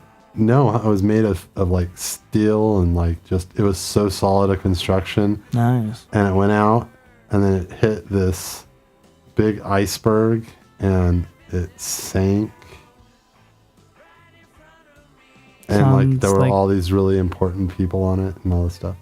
So sounds like the Titanic. Then years later, the Titanic happened after that book was written. Interesting. Yeah. And like a lot of the names, I can't remember all the names similarities, but like the name of the boat was very similar and like all this stuff. And I mean, it's just, it was such a, but at the time when they wrote it, like this boat that he was talking about was unthinkable. Like nobody could think to make a boat that great. Yeah, like it's impossible. You couldn't make a boat that big. Right. So I think someone tried. They were like inspired, you know? They're like, dude, I'm making the freaking Titanic. Well, yeah. And the I mean, unsinkable boat, unless you hit an iceberg. And they did it on purpose. They were like, shoot it at that iceberg, fulfill the prophecy. Dun dun dun. Well, you know, there's something interesting because I found out just this year, because I work at Macy's, and so I was doing some Macy's trivia and whatnot. And I came across this thing about how the man who created Macy's, I can't remember what his name was off the top of my head, but he actually was on the Titanic when it went down. Him along with 10 other people who were like very rich investors who were highly, highly against the Federal Reserve being created and were making certain moves to keep it from being created. Yeah. And they were all on the Titanic and they all went down. Except for him. No, they all went down. The guy who created Macy's was on the Titanic and he died. Yeah. But he was one of the people that was against the Federal Reserve. He was we know against the how Federal evil Reserve. the Federal Reserve is. Yes. Yes. He thought that the money should be created by the government and there shouldn't be an outside source for it. And that we should control the gold supply. The government should control the gold. And so that we never lost it. And we always knew how much we had and we could audit it and all of that. And now the Federal Reserve has it and the U.S. can't audit it even. It's gone. It's gone. It's all gone. Poof. Poof. All of our gold is gone to a company we don't even really understand. Yeah, I was watching this movie a couple days ago, actually, and I forget everything leading up to it, but they were basically trying to prove that when you pay your taxes to the IRS is actually a British-owned company, and that we've never stopped paying taxes to the British. Yep. Well, ultimately, it's because we pay taxes to the IRS to pay off the Federal Reserve, and the Federal Reserve is owned by the same people who own the banks of England. Yeah. So it's like we're still paying taxes. We're still paying taxes back to England because we have the Federal Reserve. Yeah. That's pretty scary. So it's 1776 all over again. I also heard that when you swear in, anytime you swear in anywhere as a citizen of the United States, then you lose all your rights as a person of the United States. Interesting. I don't know how true that is. I need to do a little more research on that. But it was an interesting concept. Come on, man. I'm from America. I'm from America, but it doesn't a citizen is different than a person, I guess, somehow. I don't know. Do you have more rights as a person? Yeah. Because we the people of the United States of America. Oh, crazy. Yeah. It's all written for the we the people. And I mean, even in the beginning, they were defining who a person was. You know, a white man who owned land, who lived in America, in the territories as defined by, you know, the U.S. And if you're a woman, then you're half a citizen. You're only a partial citizen. If you're a slave, you're not a citizen. You're not a person at all. Yeah. So you're only half a person if you're a woman. So we've come a long way from there. We really have. Well, it's like the Bible. Because now we pretend like all of that isn't true. Yeah. Exactly. But women are still paid less than men for doing more work. Yeah. And It's if you don't own ridiculous. land, you're still a slave. Yeah. You know. If you own land, you're a peasant. Yeah, you have some land. You have some land. You're a peasant. You can vote. And you can even get up to like, you know, I would say upper middle class. Above a peasant. Like a lord. You could become a lord eventually. Yeah. You But know. I would say middle class is still a peasant. All of middle class is still peasants. Yeah, I would say unless you have like power, unless you're like a Yeah, until you have power. politician or something like that. You pretty much. I mean, when you're making, you know, when you're making $1 million plus per year, then you're getting into that range. The upper middle class. Yeah. Yeah. Then you're getting closer. You're getting closer to that range of being one of the lords or barons. But I would even say that, you know, my parents and people my parents' age, say you own like 2 houses, 3 houses, and but you're still most likely in debt until the day you die. Still a peasant. Still a peasant. You're still You just have the indebted to, like, illusion. somebody. Yeah, you just have this like, oh, you fake own this house. Yeah. I mean, let's think about this. A peasant, okay, would have a small shack of a farmhouse and then 10, 15 acres of land. Yeah. Okay. Now, a peasant has 2 or 3 shacks. Yeah. I mean, essentially, you don't get you've got less land. It's less land, and you've got so you have like a couple of houses. You have a couple of houses. And granted, they're a little bit nicer, but they're no different than... It's no different than what was top of the line back then. Yeah. I mean, back then you had like, say, rocks and like the clay, or say, cement, or the equivalent of cement back then. They could make stone walls. So you had like your wizard's tower. That's pretty dope, right? And then and then you maybe had like a summer house, but you didn't have like any, and you had like just acres of freaking land. Yeah. Today, that's like you've got your beach house, and then you've got like the house in the city. But your house in the city is a 2-bedroom, 1 bath, and your fucking beach house is a condo that's like a 5-minute walk from the beach. Right. Exactly. Yeah. I'd rather have a fucking wizard's tower, to be honest. Dude, do you know that one of my dreams is to freaking build a wizard's tower like in the middle of Montana somewhere, like next to a mountain or something? Just a fucking dope-ass wizard's tower. And I don't know what I would do out there yet, but I just want the wizard's tower. I think I'd probably just read comic books. But like if you put like a skate park on the bottom floor and like a kitchen, but I want a wizard's tower, man. That shit looks a bizarre thing to that want. shit looks dope. So what do you mean? Just one? Like how big is that? Like a lighthouse size? Yeah, like the size of a lighthouse, but maybe like twice the size of your average lighthouse. So you could actually have like some rooms in there, some chill rooms and. A lot of lighthouses have rooms and stuff. They just aren't real big or anything. Yeah, but like a pretty big one. Yeah. Like out of a fantasy novel, like a big ass Right. fucking wizard's tower. See, but to build that now would be so much more than it was 500 years ago. Yeah. It would... Because 500 years ago, you had would a have- quarry that wasn't drained, and you could cut stones and freaking build it, and it would take, As long as it took you. 10 years, but You know. you could do it. Yeah. But if you had 7 strong sons, then you could build that thing up in a couple, 2-3 years. Yeah. Just working on it every day. And those strong sons maybe have between them 14 pretty good muscled kids. Dude, You got a work crew there.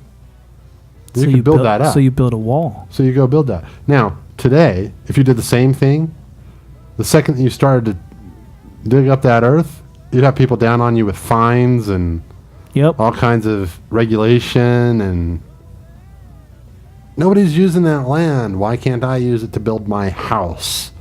Nobody's using that tree. Why can't I use it to build my house?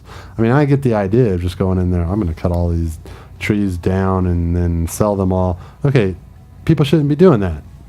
But we should all have the ability, without paying something, and give them something Yeah. back to, the land, But all these people that need a home should be able to go build one on land that nobody's using. I agree. Don't this whole like blanket claim. Oh, that's a state park. Oh, what's that? Oh, it's an abandoned lot, but somebody owns it. What are they doing with it? Well, they've left it abandoned for the last 10 years. What, Yeah. you're just hoarding land for no reason when people don't have a place to live?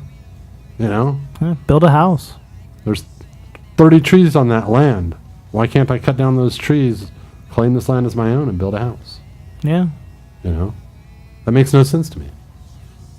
We actually had a guy on, I can't remember what program it was on, but he was talking about how he found this loophole in the law that allows you to actually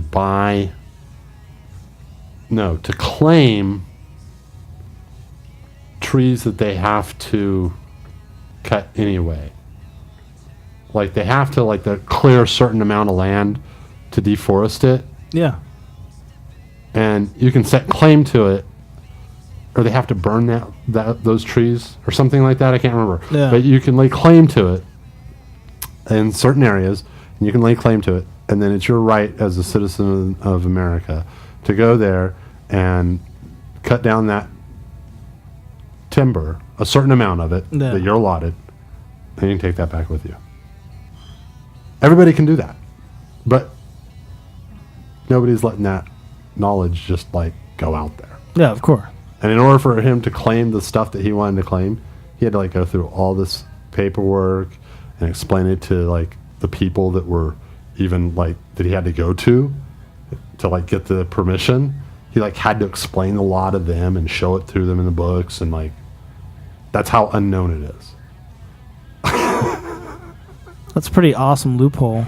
Yeah, because he got probably $40,000 worth of Timber. lump timber Yeah. to build his house with. That's sick. Yeah, that's really sick. So at any rate, we're way off topic again. Once again, we can't stay on topic worth anything, can we? I think it's by choice, though. Yeah. Yeah, that we go off topic. Yeah. I think it just happens. It's kind of expected. Right. Well, there is a totality to the truth that we have to integrate into our show, because we can't be talking about one subject and not include a plethora of others, because they all are coexisting at once. No, I mean, everything's connected. Yeah, everything's connected, and we have to see the world like that before we're going to understand it. I think too many people get wrapped up in their cause and don't realize the bigger scope and everybody else's suffering, and it's just like anything that people go to in excess of. A lot of people throw money at different causes that just the money's not ever going to do anything, because we have political powers in the way that are keeping you from solving that problem, like cancer. You can throw money at cancer and AIDS all day long. We've already found the cures. Yeah. They're not going to release them. It's too much of a money-making opportunity. Oh, yeah. Get people to keep dumping hundreds of thousands of dollars. Hundreds of thousands, millions of dollars into research. Okay, people are just donating it all the time, so you get it coming in that door. Okay, and then for the products you sell to quote unquote cure or deal with these illnesses, they're taking money on the back end. They're going, here's our cure, doesn't work, you're going to stay sick, so you're going to need a lot of it so we can keep selling it to you. Yep. And costs like $1,000 a dose. So, you know, Good luck. good luck. That makes no freaking sense at all. Like, you're never gonna cure cancer as long as money is involved. You're never gonna Yeah. cure AIDS as long as money is involved. You're never gonna cure any of that as long as money is involved. And as long as somebody stands to make a profit off people suffering, there will always be suffering in this world. Whoa, that was profound. That was the truth. That was the truth, man. That was the truth, man. That was pretty good. That's profound as shit right there. It was. That's as profound as my space-time is the most valuable human commodity. Yeah, that's another good one. It is. It is. I the more I ponder that, the more like, once we solve that, when you realize that a tree was free, but my time to cut it down wasn't, you'll be paying for the right thing. I like that. You know what I'm saying? Yeah. And then things will even themselves out. We have commodities out there that It's kind of communist, but not socialist. You know, I don't know. Right. I like it though. Like not communist. You know what I mean though? Like I mean, if everybody just kind of is where they're supposed to be, doing what they're supposed to be doing, right? Then we don't have to worry about anything. But it's that people are constantly not where they're supposed to be, but giving up their time, right? Or, you know, the other way around. Giving up where they're supposed to be. Giving up where they're supposed to be, but not their time. But not their time. Like they're in the right. Let's say they go to work, and then they just do whatever they can to avoid working that whole day to keep the boss from finding out. Or they get there and there is no work. Or they get there and there is no work to do.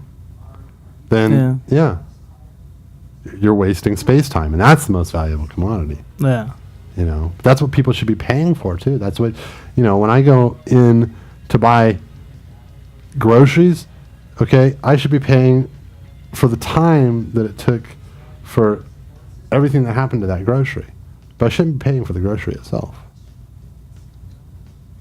Does that make sense? Yeah, you should be paying for the time it took to grow the celery, the person who picked it, washed it. No. Not the time that it took to grow the celery. The celery grows. Yeah. The actual time. Okay, he went out and he sowed the plants. That amount of time, okay?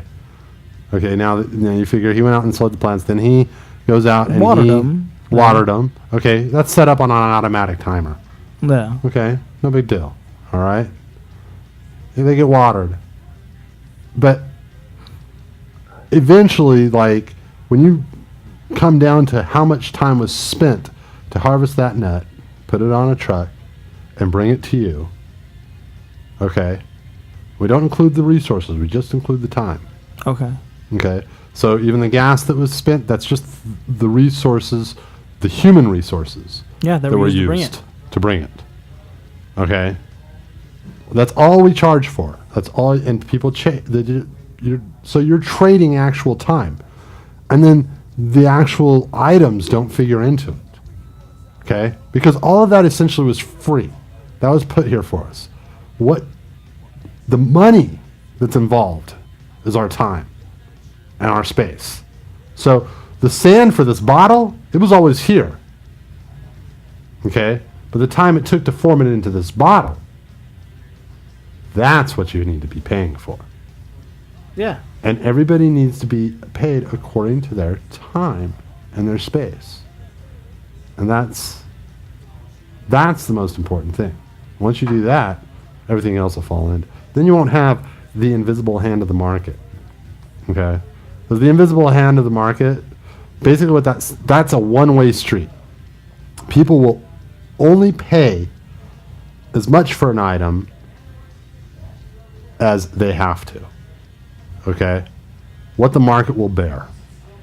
So if everybody wants lettuce, okay, they want lettuce until it's $1.50 a head, and then they go, you know, I'm going to hold off on that because I've seen it at 75 cents. Yeah. And this is like twice as much. So maybe I'm not going to use as much lettuce. I'm going to buy half the lettuce. And then the market readjusts and it goes back to 75 cents a head. Right? Yep. Okay? So basically, everybody wants to pay as little as they can for everything. So that means that now I'm going to pay you as the employee as little as I can for your services. Okay? Because I don't respect your space time. Okay? So, but I need things done. Yeah. I need gotta run a business. commodities moved. Yeah. You Gotta know, run I the need business. things going. Right? So I'm going to pay you as little as I can. And not only am I going to pay you as little as I can, but I'm going to try to pay you a little bit less and get a little bit more out of you, because you really, really need every dime you can get, because you have to pay for that $1.50 head of lettuce, right? Yeah. And you got to have that lettuce, okay? So what I'm saying is that if instead we based everything on the actual figure of space-time, this nut spent how much time in the grower's hand, how much time in the da-da-da-da-da, how much, you add that time up, okay? Now the nut didn't stay in the farmer's hand all the way to market. It was thrown in a box with other nuts. All those nuts hitched a ride. So that guy who's getting paid to hitch the ride, okay, they're paying him $20, an hour, okay, or whatever, to drive it over to the store. He gets to the store, he drops them off, okay, and his time is done. Well, that just got spread. That $20 got spread all over thousands, tens of thousands, hundreds of thousands nuts. Do you see what I'm saying? No, yeah, no, totally. So it evens out the cost of the actual items. Yeah. Okay? And it makes everything real, what it's really worth. Okay? You make a sticker, okay, and you print them out a bazillion times, okay? That's going to be worth a lot less than, a bottle of beer that somebody spent a lot of time brewing, okay? But that bottle of beer didn't take that person actually anywhere near as much time as it did to make the clockmaker to make the old-fashioned clock. So that's going to be more expensive. Yeah. Because more time was spent on the actual On the actual clock, on the yeah. actual product. When a guy chisels away at a piece of art that actually takes a long time, that's going to be more expensive. Okay? But when a guy comes in and he mass grabs a bunch of stuff and mass sells it, you did it so fast, then anybody could have done that. That's its worth. Yeah. Anybody could have done it in 30 seconds and had 3 million out there, then you get paid 30 seconds of your time. Yeah. And it's cheap. Do you see what I'm saying? Yeah. No, it makes sense. Because the actual commodities have always been here. The actual things we want. But when we change them, then you have value. And that should be a relatively consistent thing. Our lives are all worth the same. Aren't they? Yeah. Isn't our space-time all worth the same? And as you get older, you learn more. So you are wiser. You can do wiser things with your space-time. You get paid more. But never outrageously. Yeah. Till one day you retire and you have everything you need. And that's it. I like it. Very simple. It's very simple. I don't know. I oversimplify everything, I'm sure. So we've got 15 more minutes of this show. After this is going to be Brian Crow's show, Eat Crow. Eat crow. Eat Crow. What do you think of that? I like his intro. I think Ten did a great job with it. Yeah, it's great. Our intro is pretty cool too. I like our intro too. Yeah, it's pretty cool. It's pretty cool. All the intros are cool. Yeah. But so what other science fiction? Let's get back on topic real fast here. What other science fiction books do you know of that you feel like kind of predicted the future? I definitely think Fahrenheit 451 predicted like the NSA. That's a big one. I see that as like, you know, destroying the internet. That's like burning the books, right? At our current state, because people, only you and I collect still like books, like books. Like I don't have a Kindle. I have books. Like I will take you to my library and you can pick out, you know, a Bukowski or a Vonnegut or actual hard copy. You will actually read the book. It's not just like on your iPod or whatever. And I think that people all too often who do read books tend to treat them as something they can just toss away anyway. Yeah. And that's something that bothers me. I know my mom was like that. Like she was ready to throw away my books at every turn. Oh, yeah. I would have 4 times as many books right now if my mom hadn't got a hold of them and gone, do you really need all these books? You better sort through that and just keep the things. I want it all down to one box. And I'm like, one box? I thought you meant 11 big boxes. Ass box. But no, I mean, it's really, books are the most amazing thing, and I don't want to see them go the way of tapes and CDs, kind of just drifting off. They're not going to be useful anymore, because once we do that, we lower our, we raise our susceptibility to having all of our culture lost. The more we put stuff I think the printed page is definitely, you can't get rid of it. You have to maintain it. I don't care how digital everything gets. It's like, no, but I can only just carry everything. Like, can you imagine if everything you had was in like the size of like an iPod Shuffle, like your wallet, everything? I mean, just like everything. Or I mean, I don't want to go as 1984 Big Brother as like a tattoo or anything like that. But I mean, like, imagine if you just had, I mean, absolutely everything the size of like a Shuffle, you know, or a USB, you know, like little like fucking drive. Well, and I think that everything. I think that maybe is a little bit extreme. I think that we are going to end up with something like a smartphone that's, you know, just the size of this, that has enough information on it, enough room where you can read information. I think we really have come to this point where we've kind of perfected what the future would be like. We never came this close and could realize it like this. I think the idea of having it into even as small as, you know, a pair of glasses like Google Glass, or the new version, which is a contact that literally just responds to eye movement and crazy stuff like that. That's the where we're going to see everything going. We're going to see people more and more drifting towards this, like pulling it into your face and into your. So I think the tattoo thing may be a little old, but I think that the technology here is now a little more sophisticated to justify it. You know, he used an old word for what we're about to have, and that's going to be a fully integrated. I mean, a cyborg, essentially, you know, part man, part machine. They already have the chip technology. I mean, the chip technology. Oh yeah, the chip technology is already there. What's crazy is like it's not even like a computer chip that like they're sawing into your bone. Like they can take a needle. Yeah. And the chip is like microscopic, and they just stick it like in the back of your neck, and now you're being tracked with GPS. Right. Like this technology exists today. It's crazy. Did you hear about the guy in Mexico? This was years ago, like 10 years ago, when they tried this technology down in Mexico, and the guy hacked his own chip. That shit was dope. What? Yeah, he hacked his chip, and then I mean, I don't know what you can do. Follow yourself on the internet, but like, the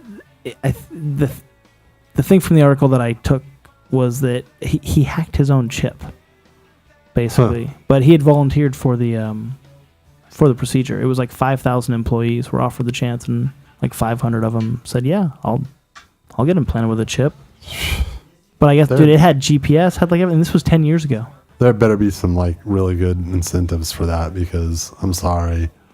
I don't know. That's what I'm saying. Is like 1984. That's total Big Brother. I mean, just the whole like tracking of of everyone. Yeah, it Big is. Brother is watching you. You know. Big time Big Brother, 1984, Fahrenheit 451. Just that whole concept. Oh, it freaks me out. And it's just like, 1984 and Fox News. Okay, the whole thing revolves 1984. It revolves around a guy who edits news. Yeah. And re-edits the past news and changes it and makes Yeah. it the way that. And here we are with Fox News doing exactly that.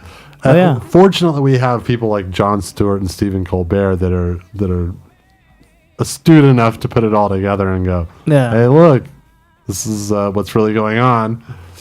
And we're not quite at that point where those people have been shut down yet, but there's. Not far away. Yeah, I mean, in other countries around the world, that is what's happening. I mean, there's another Jon Stewart guy in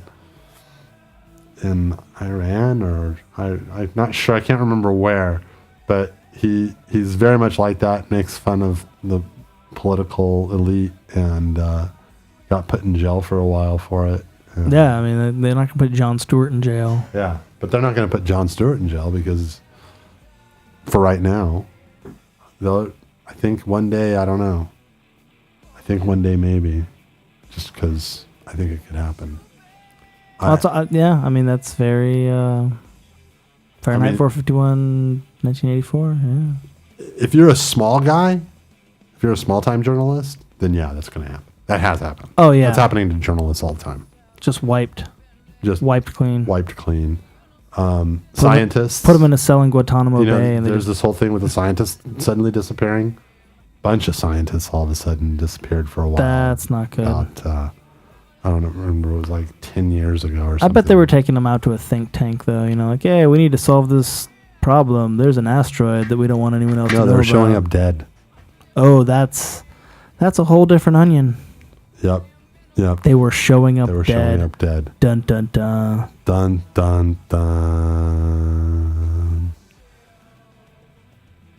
Yeah, we saw something disturbing just now, so... Sorry. Disturbing images. Disturbing images that were... Well, you can just be thankful you didn't have to see them. But I think that between all of our great science fiction writers and even the Bible, I think that we can see that we're coming to a head. Eventually, something's going to happen. We're going to have another spiritual revolution. There has to be a new God put in place. There would have to be a new Son of God put in place, a new Redeemer. I think that we're going to find that we destroy major parts of our population. Dude, Redeemer them. from the Spawn comic book looked so dope in like 1991. The Todd McFarlane Redeemer, that comic book character was like awesome. And it's kind of that story, the Spawn story. He's kind of like Jesus if Jesus had to have gone to hell for a little while. Jesus did go to hell for a little while. And there you go. But he's not really like sense. Yeah, I mean, Makes perfect sense. It's kind of like twisting the story of Jesus, but yeah, Spawn is very biblical. They have the angels and the demons and all that stuff, heaven and hell. It comes from a biblical worldview. But Redeemer was awesome. Right.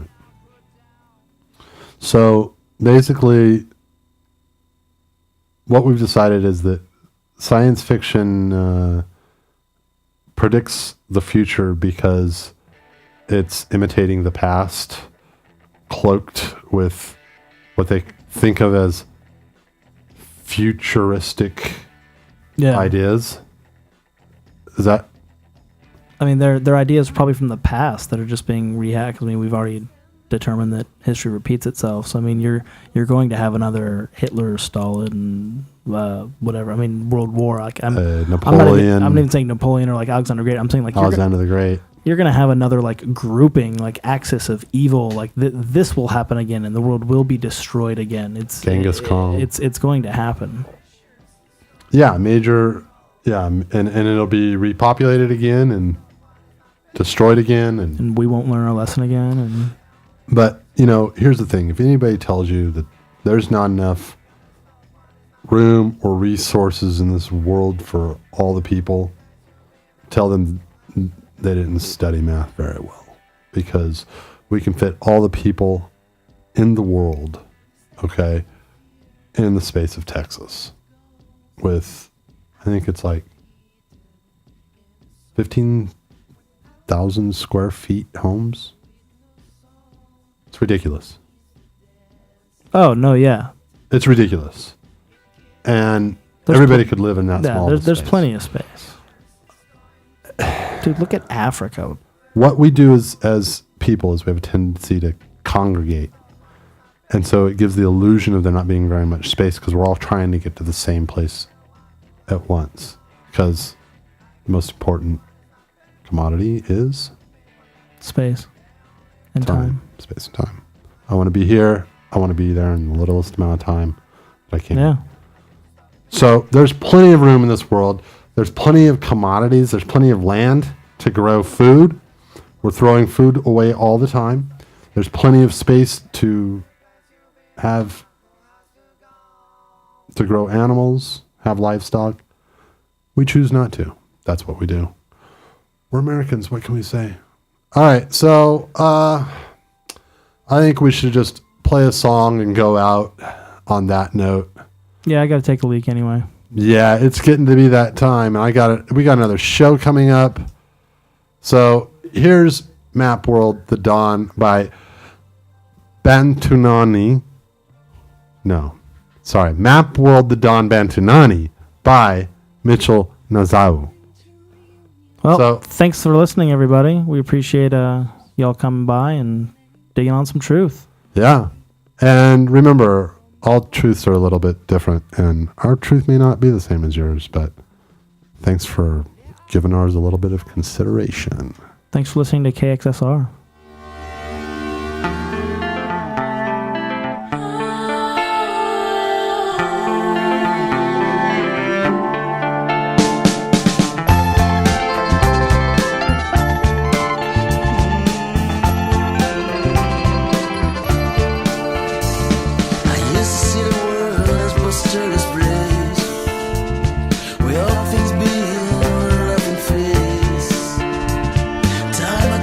For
It's the Hollywood Rockin' Wrap-Up with your host, Jason Hadley. Despite salary disputes, the cast of CMT's Party Down South admitted defeat and will shoot season 2 at their current pay rate. The redneck reality stars might have shown their lack of spine, however, no word yet on how much of that is from inbreeding. Booted from his second rehab facility, twice violating his probation means Chris Brown will now spend the next month in jail. Yes, because the perfect thing to do with a guy who loves to fight is lock him away in a place notorious for fighting. Not shy about her love for the Devil's Lettuce, a recording session picture was Instagrammed showing Miley Cyrus rolling a joint with lead singer of the Flaming Lips. However, considering Miley's tongue out phase, I'm guessing there was so much slobber when she passed it back, he's since had to rename the band just The Lips. Comedian David Brenner passed away this weekend at the age of 78. Joan Rivers offered some kind words via Twitter, to which Brenner's ghost replied, "Thank you, Joan, and see you next week." And that's the Hollywood Rockin' Wrap-Up. Follow us on Twitter at Rockin' Wrap-Up. The time is upon us. We've heard his bellows from afar. Can you hear him? He's approaching. And what say you? Is that you? Hello there! The fog separates and he appears from the shadows. He transforms before our very eyes and walks upon the earth. He is the Crow.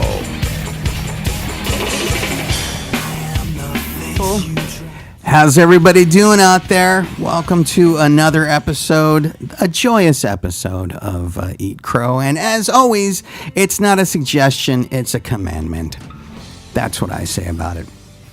But yeah, I think we're going to have an interesting time. I'm actually without guest this week, last minute cancellation. So I was thinking, I don't know, we would take a little bit of time and maybe just sort of wax philosophical about some things going on in the news. I have no idea, by the way, what it means to wax about it. I get it is to wax. Ladies, you've told me what it is to wax, and apparently it hurts. And I live in Glendale, where the only time that women wax, they get a Brazilian, but it's for their eyebrows.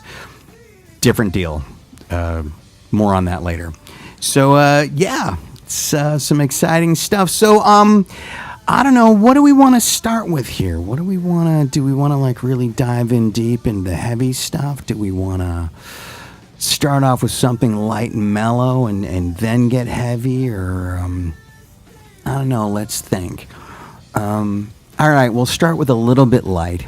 Now, I'm not a big sports fan. I'm not really huge into sports, but I am a big hockey fan. And so at the moment, Los Angeles is a bit of a hotbed for the one sport that I actually give a shit about, and that is hockey.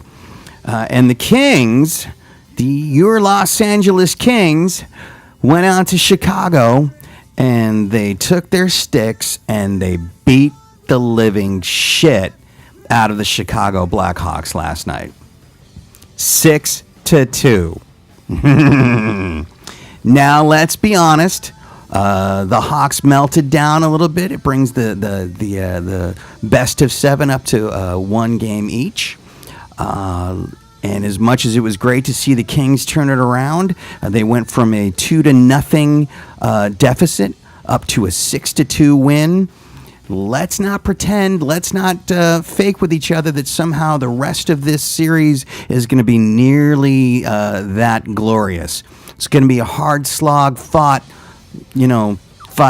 from here on out. But the Kings showed themselves strong out there, just kicking some serious ass, and I was certainly proud to listen to them after their incredible turnaround in Series 1 against the San Jose Sharks, with a coming back from 3-0 to then sweep and take it, and then go to the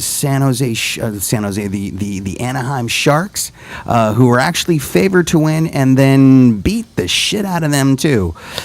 So if you can go fishing for sharks, you can go hunting for ducks. I got a feeling you could shoot down some Blackhawks too. And my friends in Chicago, sorry. No, I'm not.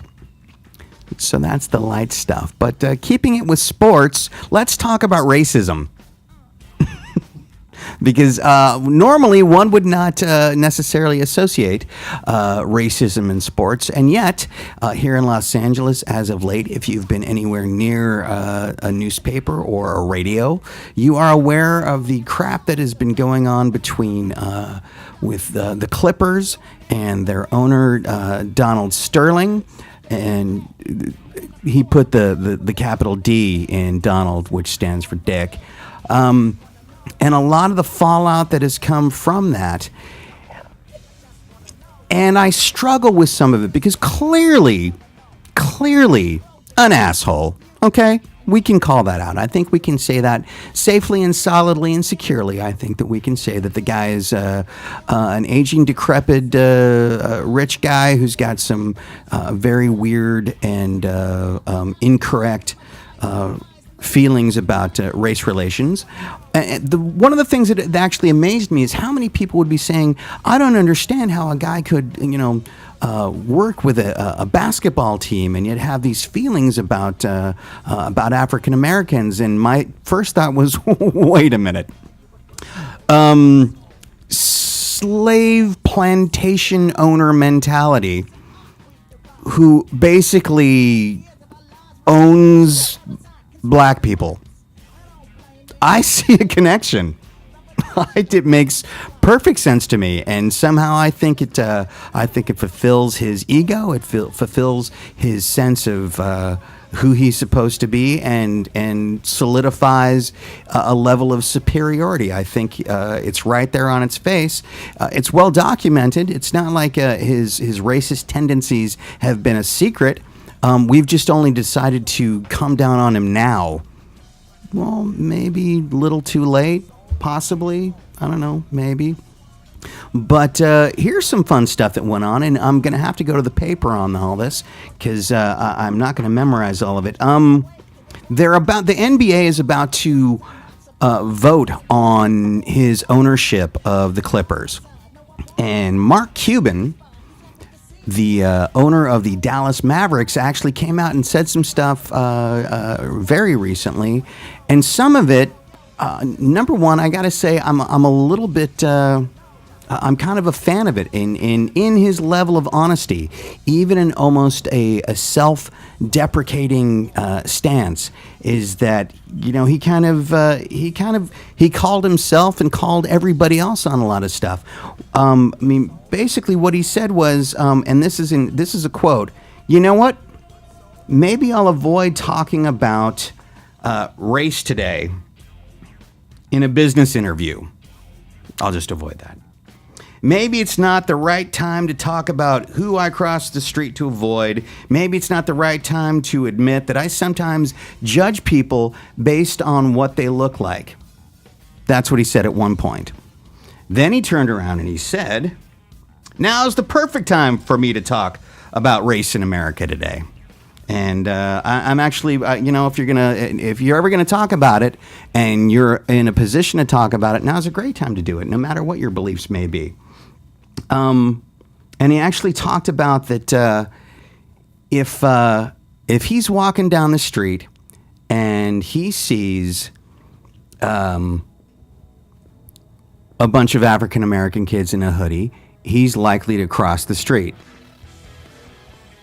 He's also then said that if he's on the other side of the street and he sees a white guy with a bunch of tattoos and a shaved head, he'll cross the street the other way. So basically, Mark Cuban's a fucking coward. Okay? Just somehow lets his preconceived notions about somebody based simply on appearance, having based nothing upon who they are as a person, somebody that you've never met, he's willing to just sort of presuppose, odds are these people are going to fuck with me. Well, number one, Mr. Cuban, how often are you actually walking up the street before you go making that supposition? I think that's something to potentially take into account. But number two, where the fuck do you get off somehow making that preconceived notion and automatically assuming the worst? And that's really what he's done. He's assumed the worst as possible from any angle. So, well, then go hide in a box I mean, you've got enough money there. You've got some place that you can go and tuck yourself into a very well-sheltered corner. In fact, if you wanted to, I'm sure you've got the money to have security guards, et cetera, et cetera. So something tells me you're not actually walking up the street ever. And if you are, it's to your car with a guard. And you shut the fuck up. That in and of itself is kind of bullshit. But the one other thing he did say, and this is one of the things that I actually had to sort of back him up on, was in terms of what kind of sanctions, what kind of punishment should or should not be leveled on Donald Sterling for basically being a douchebag. And I gotta say, he's got a bit of a point. And he goes, there's no law against stupid. I'm going to repeat that. There's no law against stupid. And that's true. And that's really true. In this country, we have the right to be fucking morons. If they actually started leveling laws against being stupid, wow, a lot of us would be in trouble. And not to mention who then describes what is stupid, who draws those lines, who says, well, what you're saying over here, this is sort of mentally competent, and over here we're in idiot land, and who begins to draw those lines, and how do you establish that, and then how do you enforce that? And it really does become a very dangerous situation that you get into when you begin to punish people for the fact that they're fucking stupid. And you know what? Let's be honest. What Sterling had to say was rude, horrible, stupid, racist, personally unconscionable, not thoughts and feelings that would come out of me. But is it illegal? Think about it. Is it? I'm asking you, is it illegal? No, it's not. And therefore, does a league or an organization actually have the right and the ability to punitively punish somebody in such a way that maybe goes a little bit beyond the pale just because they're a dick? I'm not so sure. I think we all have the right to speak up against it. I think that the public has absolutely the right. You don't want to support that guy and go, you know what? I'm not going to your games anymore. I'm not buying your tickets. I'm not buying your T-shirts. I'm not spending money in the facilities that you run because I don't agree with who you are as a human being and how you want to operate. I will not do something that supports you. I think you have every right to do that. But then does somebody else have the right to come in and then take a business away? I don't know. I think maybe there's another way to go about punishment that might be, I don't know, just a little bit smarter, and then if the guy doesn't want to sell, he doesn't have to. But then the public has the right to not participate in what it is that he's putting out, and then the players have their rights to go, you know what, I'm not going to play for you, and the league has the right to say you don't have to play for him. And it's a fine line, and maybe that other way is a longer, harder fought process. But if what we begin to do is punitively come down on people for being stupid, we open up the possibility that somebody then go, well, I think that's stupid, so let's punish them. Oh, I think this over here is stupid, let me punish them. And suddenly we've opened up this great big door where lots of people are beating the shit out of people just because of what they perceive to be stupid or racist or inhuman or hateful. And I think that ends up becoming a more difficult battle and maybe a more difficult situation. That's kind of where I'm like, and you know what? Hey, if you guys are out there and you've got opinions and thoughts about this, pick up the phone. Let's open up a dialogue about this. Dial into 213-973-2977. let's talk about this. This is some interesting shit that's going on in this world. Let's not just passively sit back and let it slide by and maybe just talk about it amongst our friends or have our own thoughts as we're driving in our car, etc. Let's go ahead and let's engage in a dialogue and a conversation. Pick up the phone and call in. You got a different opinion? You want to shoot me down? By all means, take your best shot. I love it. No takers. Son of a bitch. So here's what we're going to do is my plan for this evening, because there's a bit of I'm pulling the show out of my ass going on. We are going to take a musical break. Even though the song was playing in the background, we're going to replay it because, you know what? Actually, no, we're not. We're going to find a different one. Where did it go?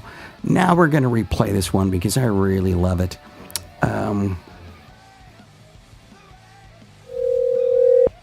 Wait, is there a phone call? Hey, somebody's calling in. Hey, thanks for calling in. Who am I talking to? Hey, Brian, what's up? It's Stevie. Stevie.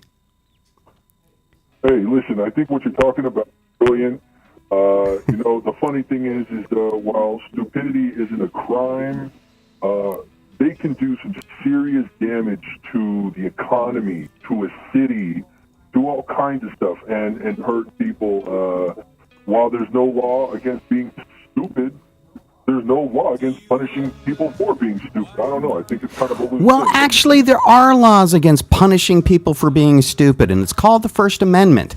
It's not just a law, it's part of the Bill of Rights, and I totally get where you're going. And this is where it becomes a fine line of whether somebody steps in to enact some sort of a legal judgment against somebody, or allowing the public or other institutions to enact their own sort of protest to somebody's stupidity.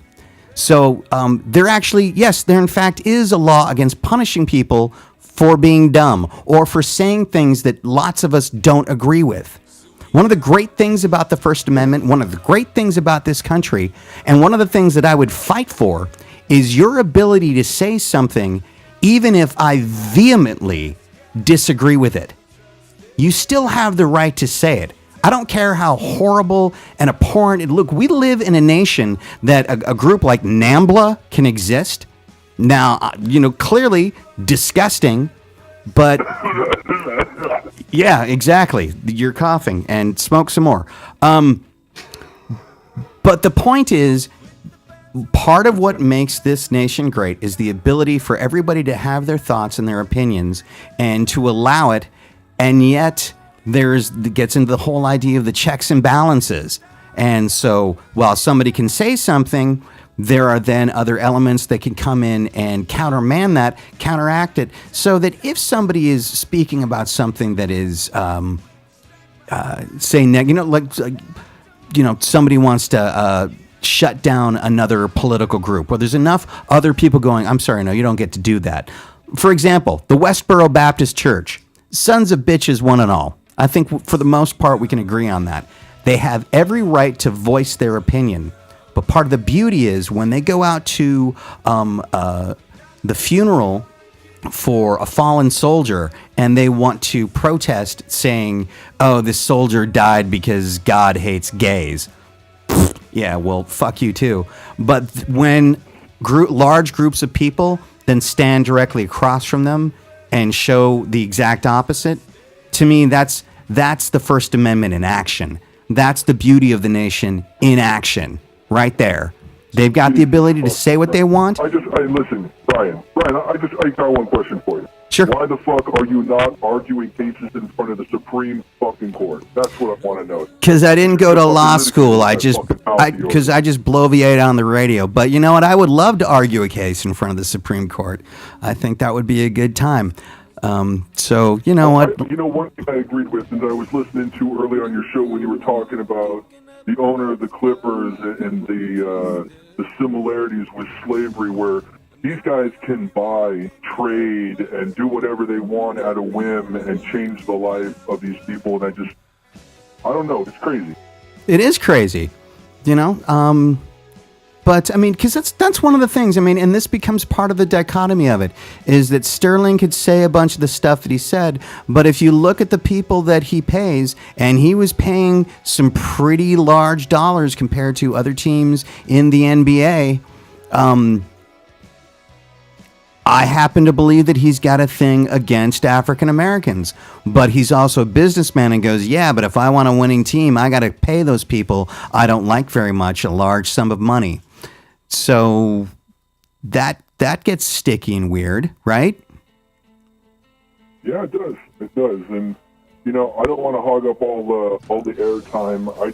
I know this. If you were talking about, you know, putting people in jail for being stupid, that crazy psycho babble bitch Sarah Palin would be serving a life sentence back to back. That's all I can say. I don't know, because she's got a really great rack.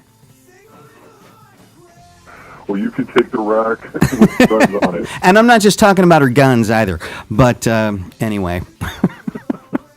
Not that I would ever want to reduce the... Keep eating crow, bro. Thank you so much for calling in, brother. I appreciate it. And that's a lovely voice disguising thing you have going on. Really, you're 12. So we're going to take a quick musical break. We are going to play a song by one of my favorite bands and some of my favorite people on the planet. The band Oedipus, that has now actually become JJXO. But... this is a song that they have called Final Machine, and when I was on tour with them, they would open every show with this, and man, it would make my night. So this is for Steven and Jeremy and Keith, my friends, my brothers on tour. This is Oedipus with Final Machine. We'll be back with something a little more interesting, a little more live and local, and I'll talk to you in a second. Thank you. Can you feel me? Pull the plug out, heal me. I'm selfish and distracted. Complicate me, overstimulate me. I'm desperate and defective, and I've got what you need, the apathy and greed, the desire to spread the seed. Let's go!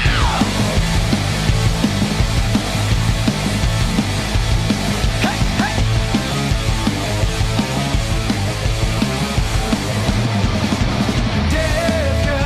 Disconnected, I get up when you hit send. I'm hungry for human touch. And cocaine, baby, wrap your legs around my face.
Is there anything not to like about that?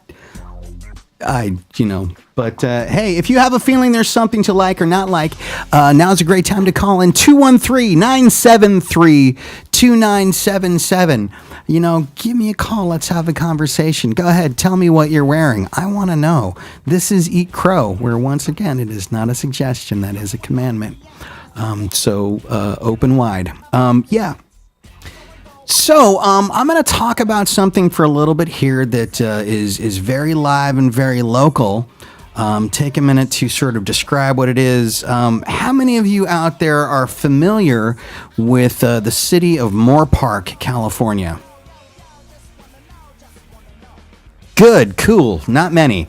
So Moorpark, if you were to head out of the San Fernando Valley heading west and you started going into Ventura County, you would go through Simi Valley and then just out of nestled right in between Simi Valley and Thousand Oaks is the city of Moorpark. It's a very small town, nice place.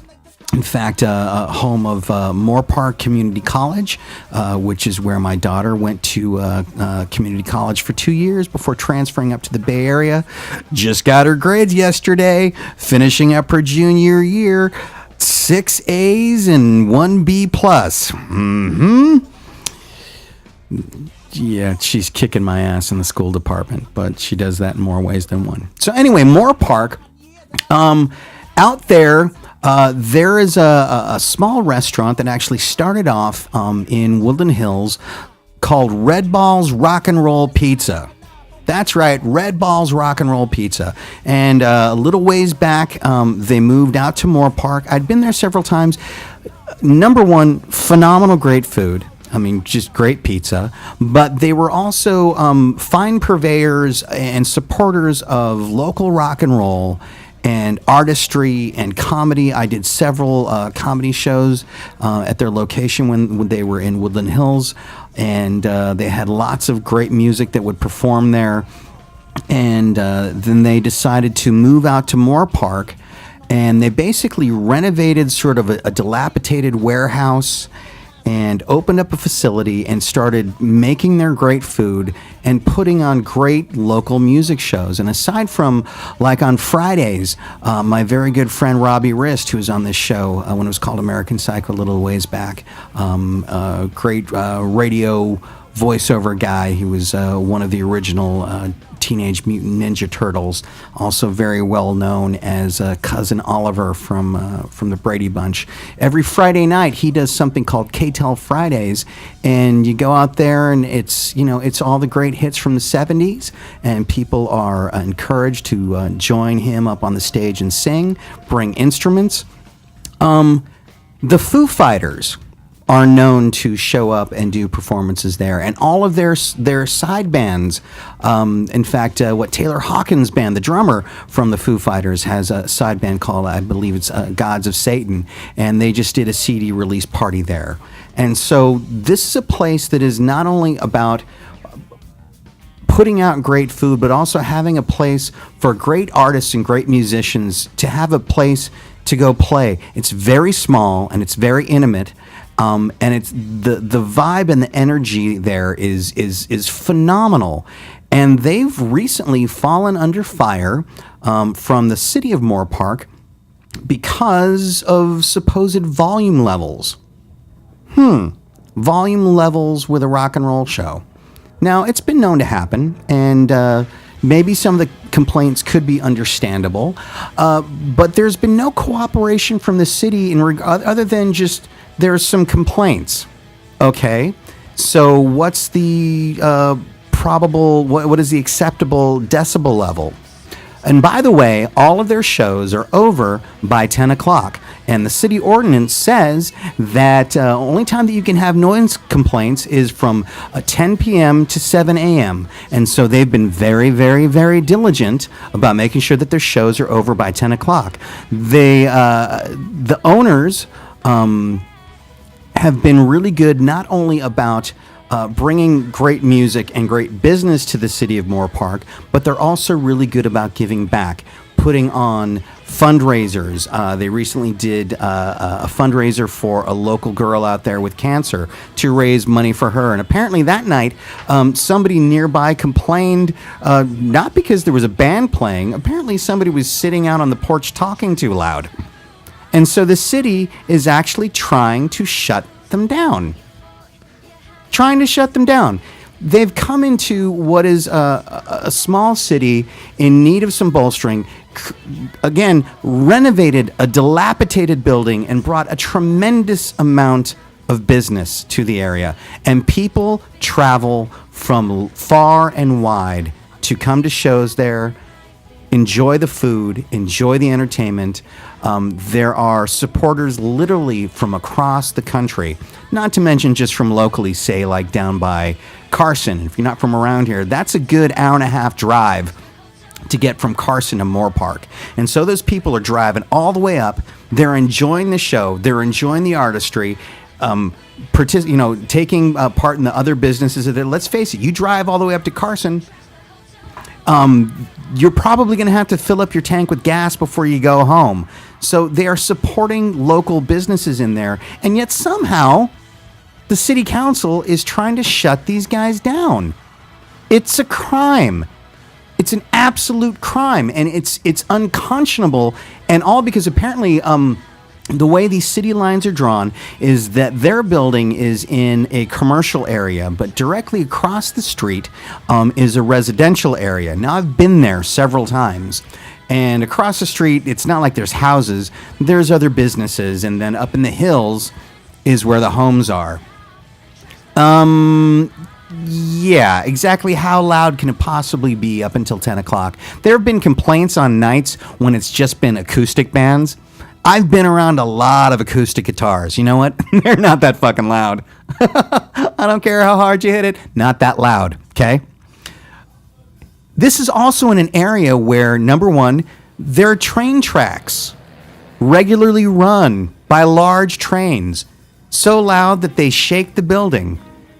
These go all night long, okay? They go all night. There's no rest. There's no respite. There's trains going by. That's the way it goes.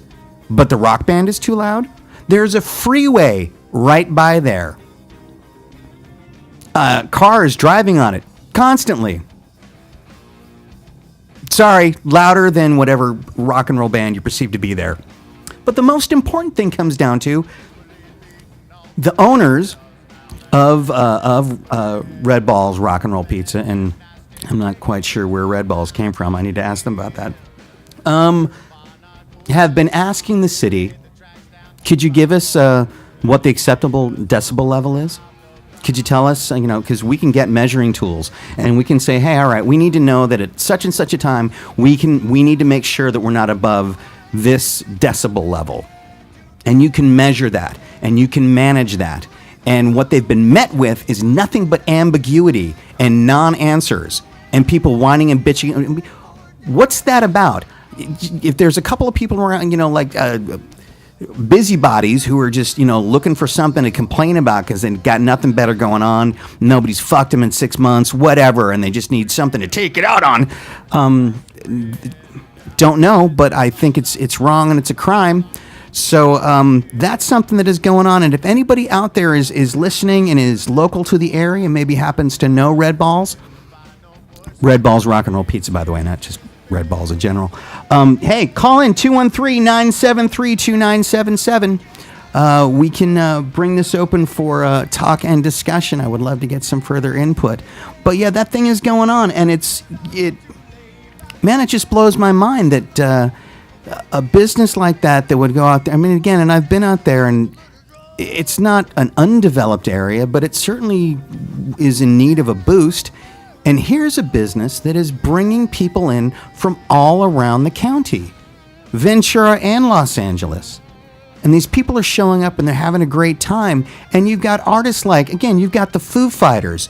You've got Heavy Chevy, which is Taylor Hawkins' other band. His other band, Gods of Satan. Taylor Hawkins isn't quite busy enough. And just about everybody else in the Foo Fighters. I mean, the vibe and the energy there is great enough that when they want to do something that's sort of private but intimate, And as a way of introducing something new, they go to Red Balls Rock and Roll Pizza because they know that it's an environment that's going to be supportive. The audience is going to be great. People are going to be there. It's a great place to introduce it. I mean, and seriously, let me describe the number of people. I mean, maybe if you really packed it in, you might get 125 people. Maybe. We're not talking about a large venue. We're just talking about a place that wants to serve up great food, put on great entertainment and a great vibe, and they want to turn around and give back to the community. And the fact that they're being spat in the face.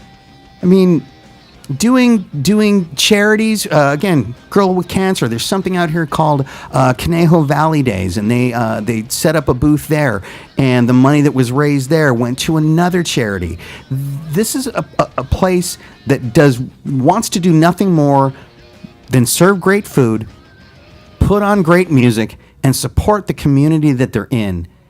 So why is it that somehow somebody wants to put a stop to that?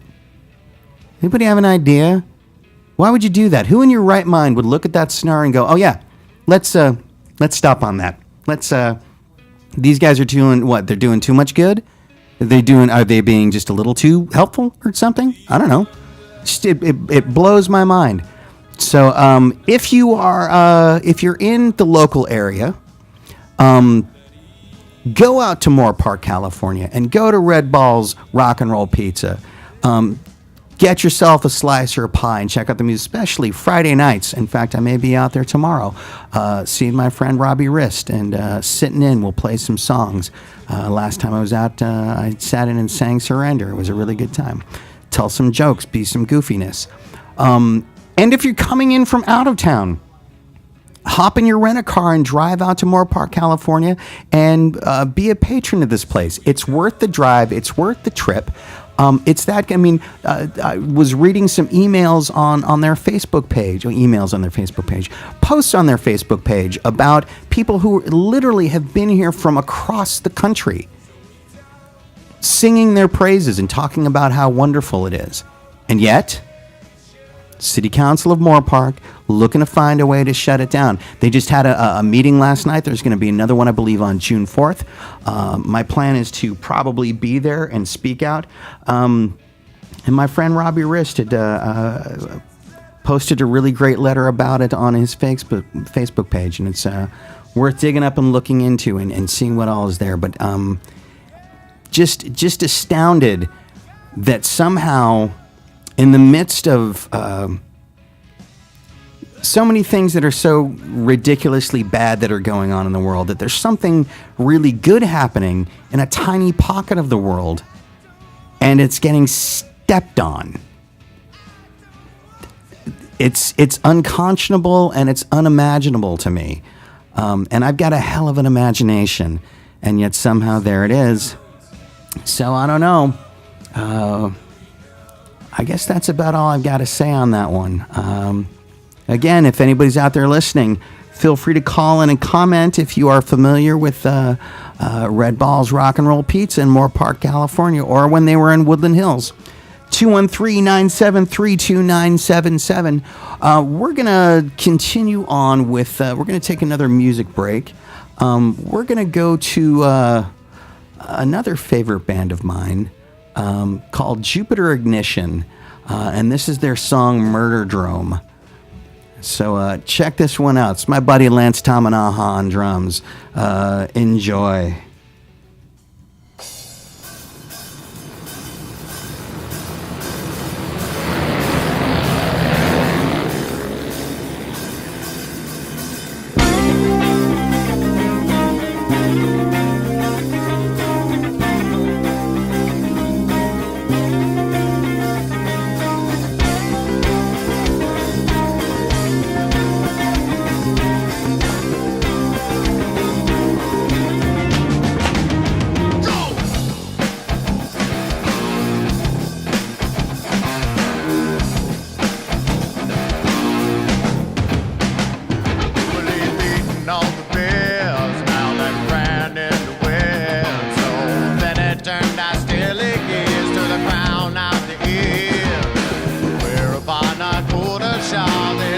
tracks down 2x4. Gladiators offer out the crown their peace, yeah.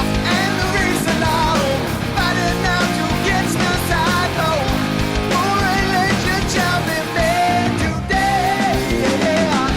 Ran away down in chariots made of steel and chrome. Unaware that at the end for dead at the Murder yeah, at the Murder yeah. The spirit of the wind and no merciless grin now as it flows among his foes on his Indiana hill. With only one to overcome, he'll let the horse out full to run. In the final push, so down he seals his fate. Yeah, and the reason I'm fighting now to catch the cyclone.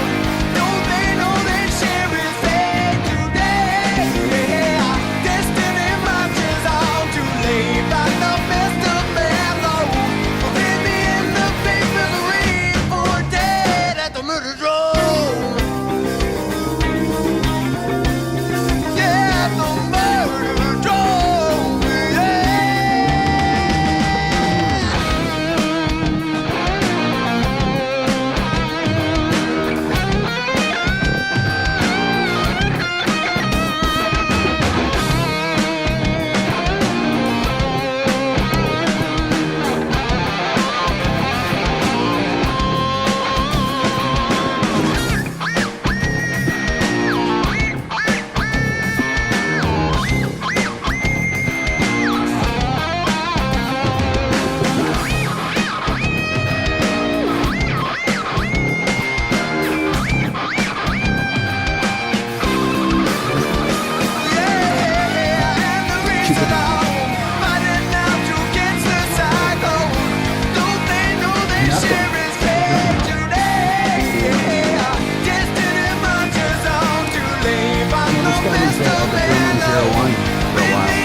Way back. At the murder drone. Yeah, the murder drone. Running it down, running it down, running it down, running it down, running it down, yeah.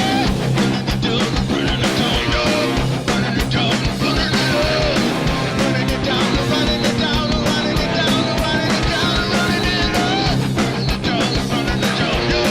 running it down, running it Yeah, because those guys are just, gutless whims. That was Jupiter Ignition with Murderdrome. Lance Tamanaha on drums. And Rob Nishida on guitars. Just a great band and great people. Just if you guys are listening, I love you. So let's go into the last segment. Let's do something else light and airy.